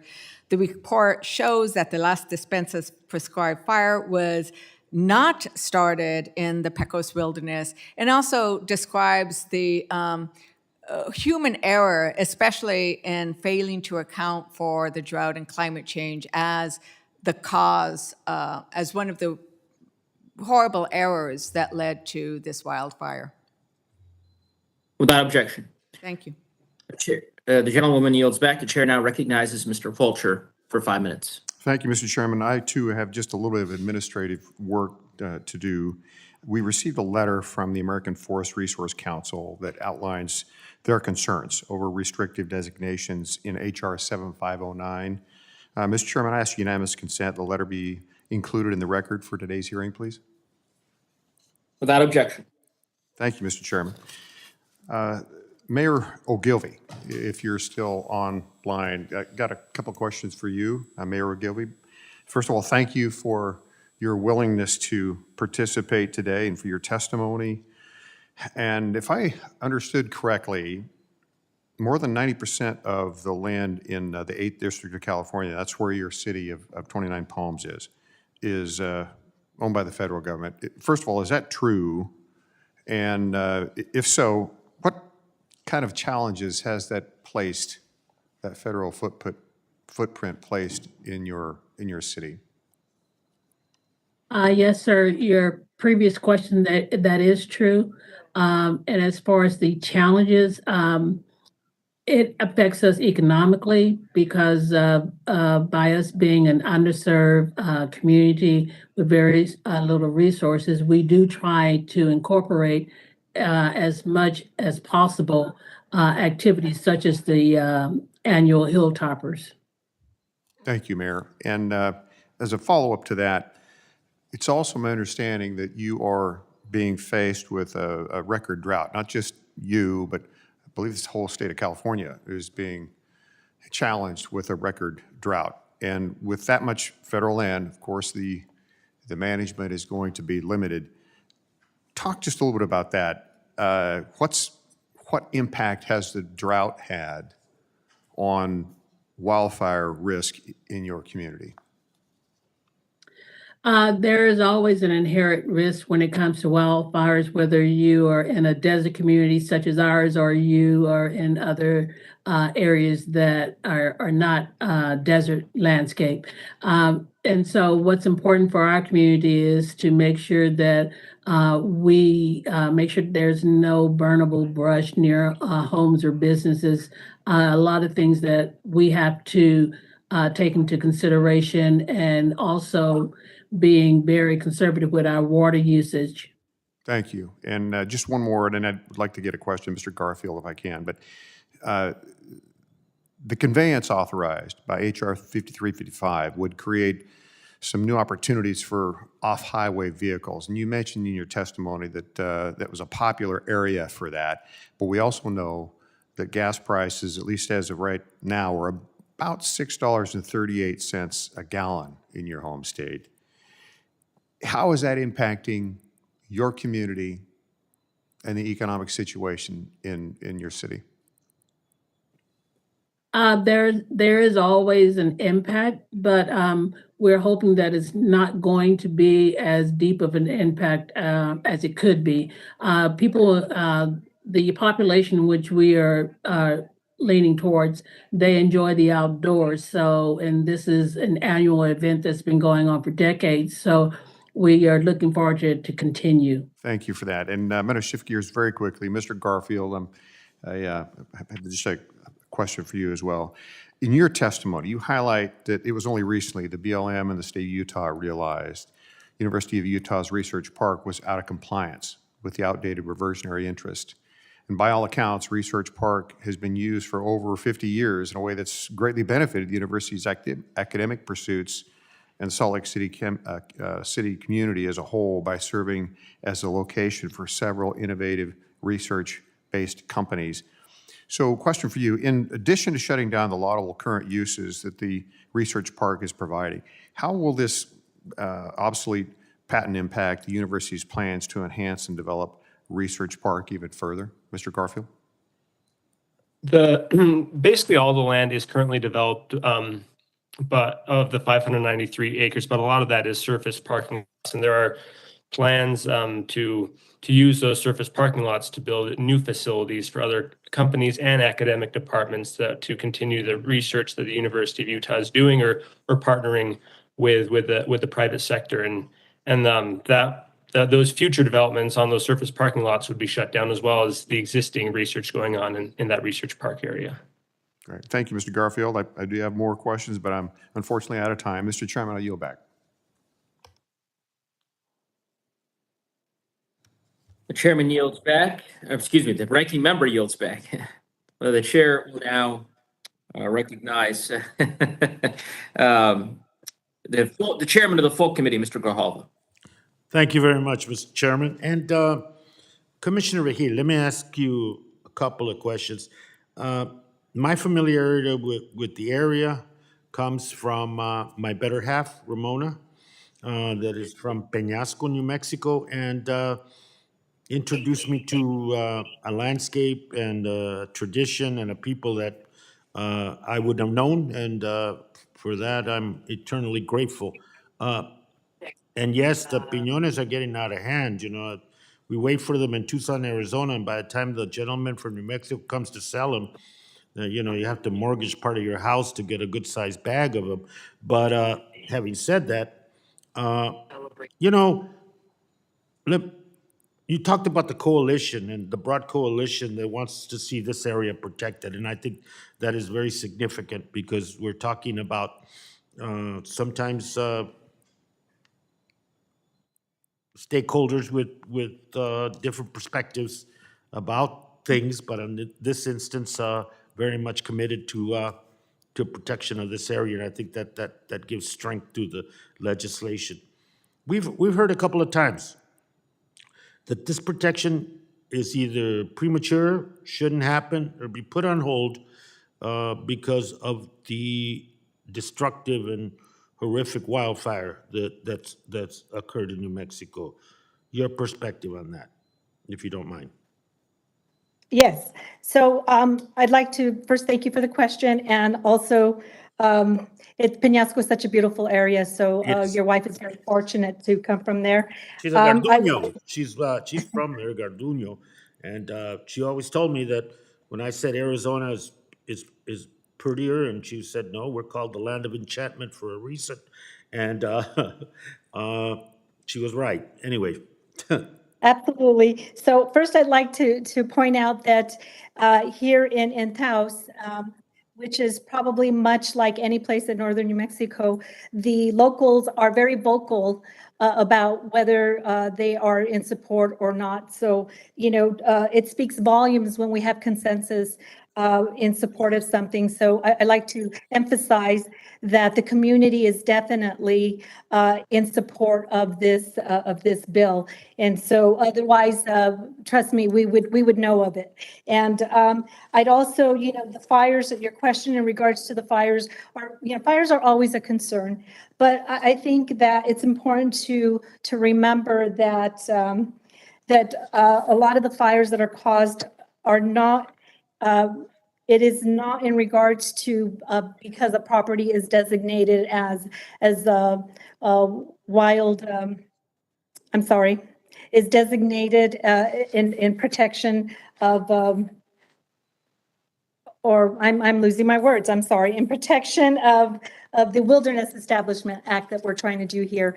But it's important to remember that what's really causing the fires. And so, yes, we are concerned here, and as neighbors of the area in which has been unfortunately hit very hard, we have been in support, like I said, and we are concerned, but we're very logical and realistic individuals here, and we realize that these fires are not caused by the fact that they're in wilderness areas. Thank you very much. And Mr. Chairman, before I yield back, I think one of the situation in coordinating not only wildfire response, but also protection and conservation strategies on forest lands, extraction activities on forest lands, is the kind of bifurcated nature of accountability on the part of the Forest Service between, to some extent, with this committee and with the Agriculture Committee. I would suggest that at some point it falls under full jurisdiction, should fall fully under this committee. I say that because I think that if we're talking about a coordinated response, if we're talking about how the designation of wilderness interfaces with fire suppression and other activities, and part of it is the Forest Service as well, and it's one of the land-based agencies that is in a bifurcated jurisdiction and accountability process situation. I think, in the future, future Congresses should look very closely at that jurisdiction and whether or not it should be consolidated, obviously under resources, but consolidated under one committee so that the accountability is maximum. And I yield back. The gentleman yields back, and I certainly share the chairman's sentiments and think he's articulated well the reasons why the jurisdiction should be moved over to our committee, and he has an ally in that struggle in me. With that, the chair will now recognize Mr. Obernolte for 5 minutes. Thank you, Mr. Chairman. My questions are for Mayor Ogilvie. Madam Mayor, thank you very much for appearing before the committee today. I realized that caused a pretty early morning for you there in California, but we definitely appreciate your testimony. That's right. I found it pretty compelling when you were talking about the fact that 29 Palms is a disadvantaged community and some of the economic struggles that your constituents undergo. Can you talk about the economic struggles of the people that you represent and highlight how the proposed land conveyance would make their lives better? Yes, I can. Because of us being in a rural area, it presents its own set of unique problems as far as the economy, as far as employment. Those are kind of sometimes few and far in between. The major employers in this area is the military base and a local hospital. So there's not a vast array of economic opportunities. Hilltoppers is one of those opportunities that, as I stated previously, we've been looking forward to for decades as bringing in revenue for the city and to bring in enjoyment for the locals as well. Right. So can you talk in your role as mayor about some of the other challenges the city is facing with the provision of infrastructure and the difficulty of building that when an economic base is so impacted? I mean, particularly things like sewage and wastewater treatment. Yes, sir. we have been trying for a while to get a sewage treatment plant here in 29 Palms because we know in order to develop properly, that has to be in place because big business or even affordable housing situations will not occur until we have a sewer treatment plant. So we're limited in what we can do with our current resources that we have, such as businesses building their own septic system in order to accommodate a city such as our size. Right. Well, thank you. Well, I want to thank you for your passion and representing your constituents. It demonstrates very clearly that your constituents made a wise choice when they elevated you last year. So we're going to do our best to try and make the lives of the people of 29 Palms better and get this land conveyance across the finish line, but also to work on that wastewater treatment plant for you. So thank you, Madam Mayor, for being here. And Mr. Chair, I yield back. Gentleman yields back. The chair now recognizes Mr. Gomer for 5 minutes. Thank you, Mr. Chairman. I appreciate that. And along the lines, we're talking about the land conveyance. One of the things that has concerned me, having national forests in my district, two of them, was that when the land was originally acquired, was provided by the locals, they were assured they'd get 25% of all the revenue. We don't have any sequoias or redwoods. We got pine trees, and they're one of the greatest renewable resources we have. In fact, the older they get, the less carbon they sequester. So it's a good thing to harvest and then replant. But that's fallen on hard times, and one of the last few years, one county that had been getting nearly $2 million a year, that fell to $64,000. So I've been an advocate. Look, if the federal government's not going to do what they said when the land was provided by the locals, then perhaps we ought to provide at least part or all of that land back to the locals where they can get some use out of it. And I come back to a decision that was made previously that's been undone by this administration. And I'm curious, Mr. Garfield, I thought it was a good idea when the Bureau of Land Management office headquarters was moved to Grand Junction, Colorado, so that it was right in the middle of land for which it was responsible. Did you see that to be a good thing to have people in a headquarters that were near the land over which they had supervision? Representative Gomer, we greatly value and appreciate our relationships with the Bureau of Land Management. We work really well with the local field offices in Utah and the state office, and having the national office of the BLM located in the Western United States, we saw as a real benefit. We appreciate that there was still a presence of the national office of the BLM in Grand Junction, and we did think that was a positive development for the Bureau of Land Management when that occurred. Yeah, well, I hope that will be reconsidered at some point. Let me ask, you mentioned that the best path forward is for the federal government to release the revisionary interest back to the University of Utah. Do you have anything else you would like to elaborate? I know you've touched on that, and I was in another hearing and I may have missed it, but anything else you care to elaborate on that? I would just like to say that the Recreation and Public Purpose Act is such a benefit for Utah, where so much of our land is in the under the management authority of the Bureau of Land Management. It's a very old act, but it's been a blessing to Utah for decades. We expect counties and cities that utilize that act to follow the terms of the patents, and that frankly did not happen in this situation.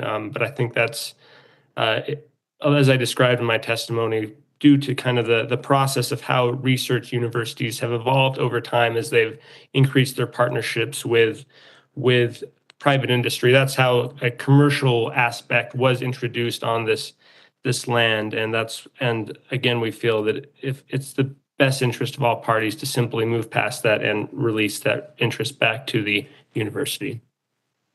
Yeah, well, I had thought about that line in a movie where a judge was taking over a case for a lawyer and creating problems for the lawyer. And the lawyer said, "Judge, if you're going to try my case for me, at least don't screw it up." And I feel like if the federal government's going to take over land in a state, and I think it's like 80% in Utah, isn't it? Something like that, that the federal government owns and controls. If you're going to take over this land, at least don't screw it up. So I hope that we will get the interest you need back to you, and I yield back my time. Thank you. Gentleman yields back. The chair will now call for any other members who might have questions before we conclude this witness panel.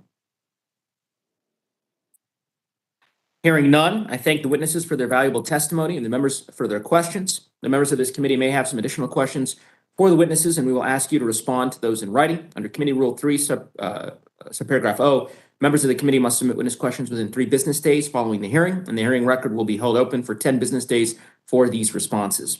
If there's no further business, without objection, the subcommittee stands adjourned. Thank you, everyone.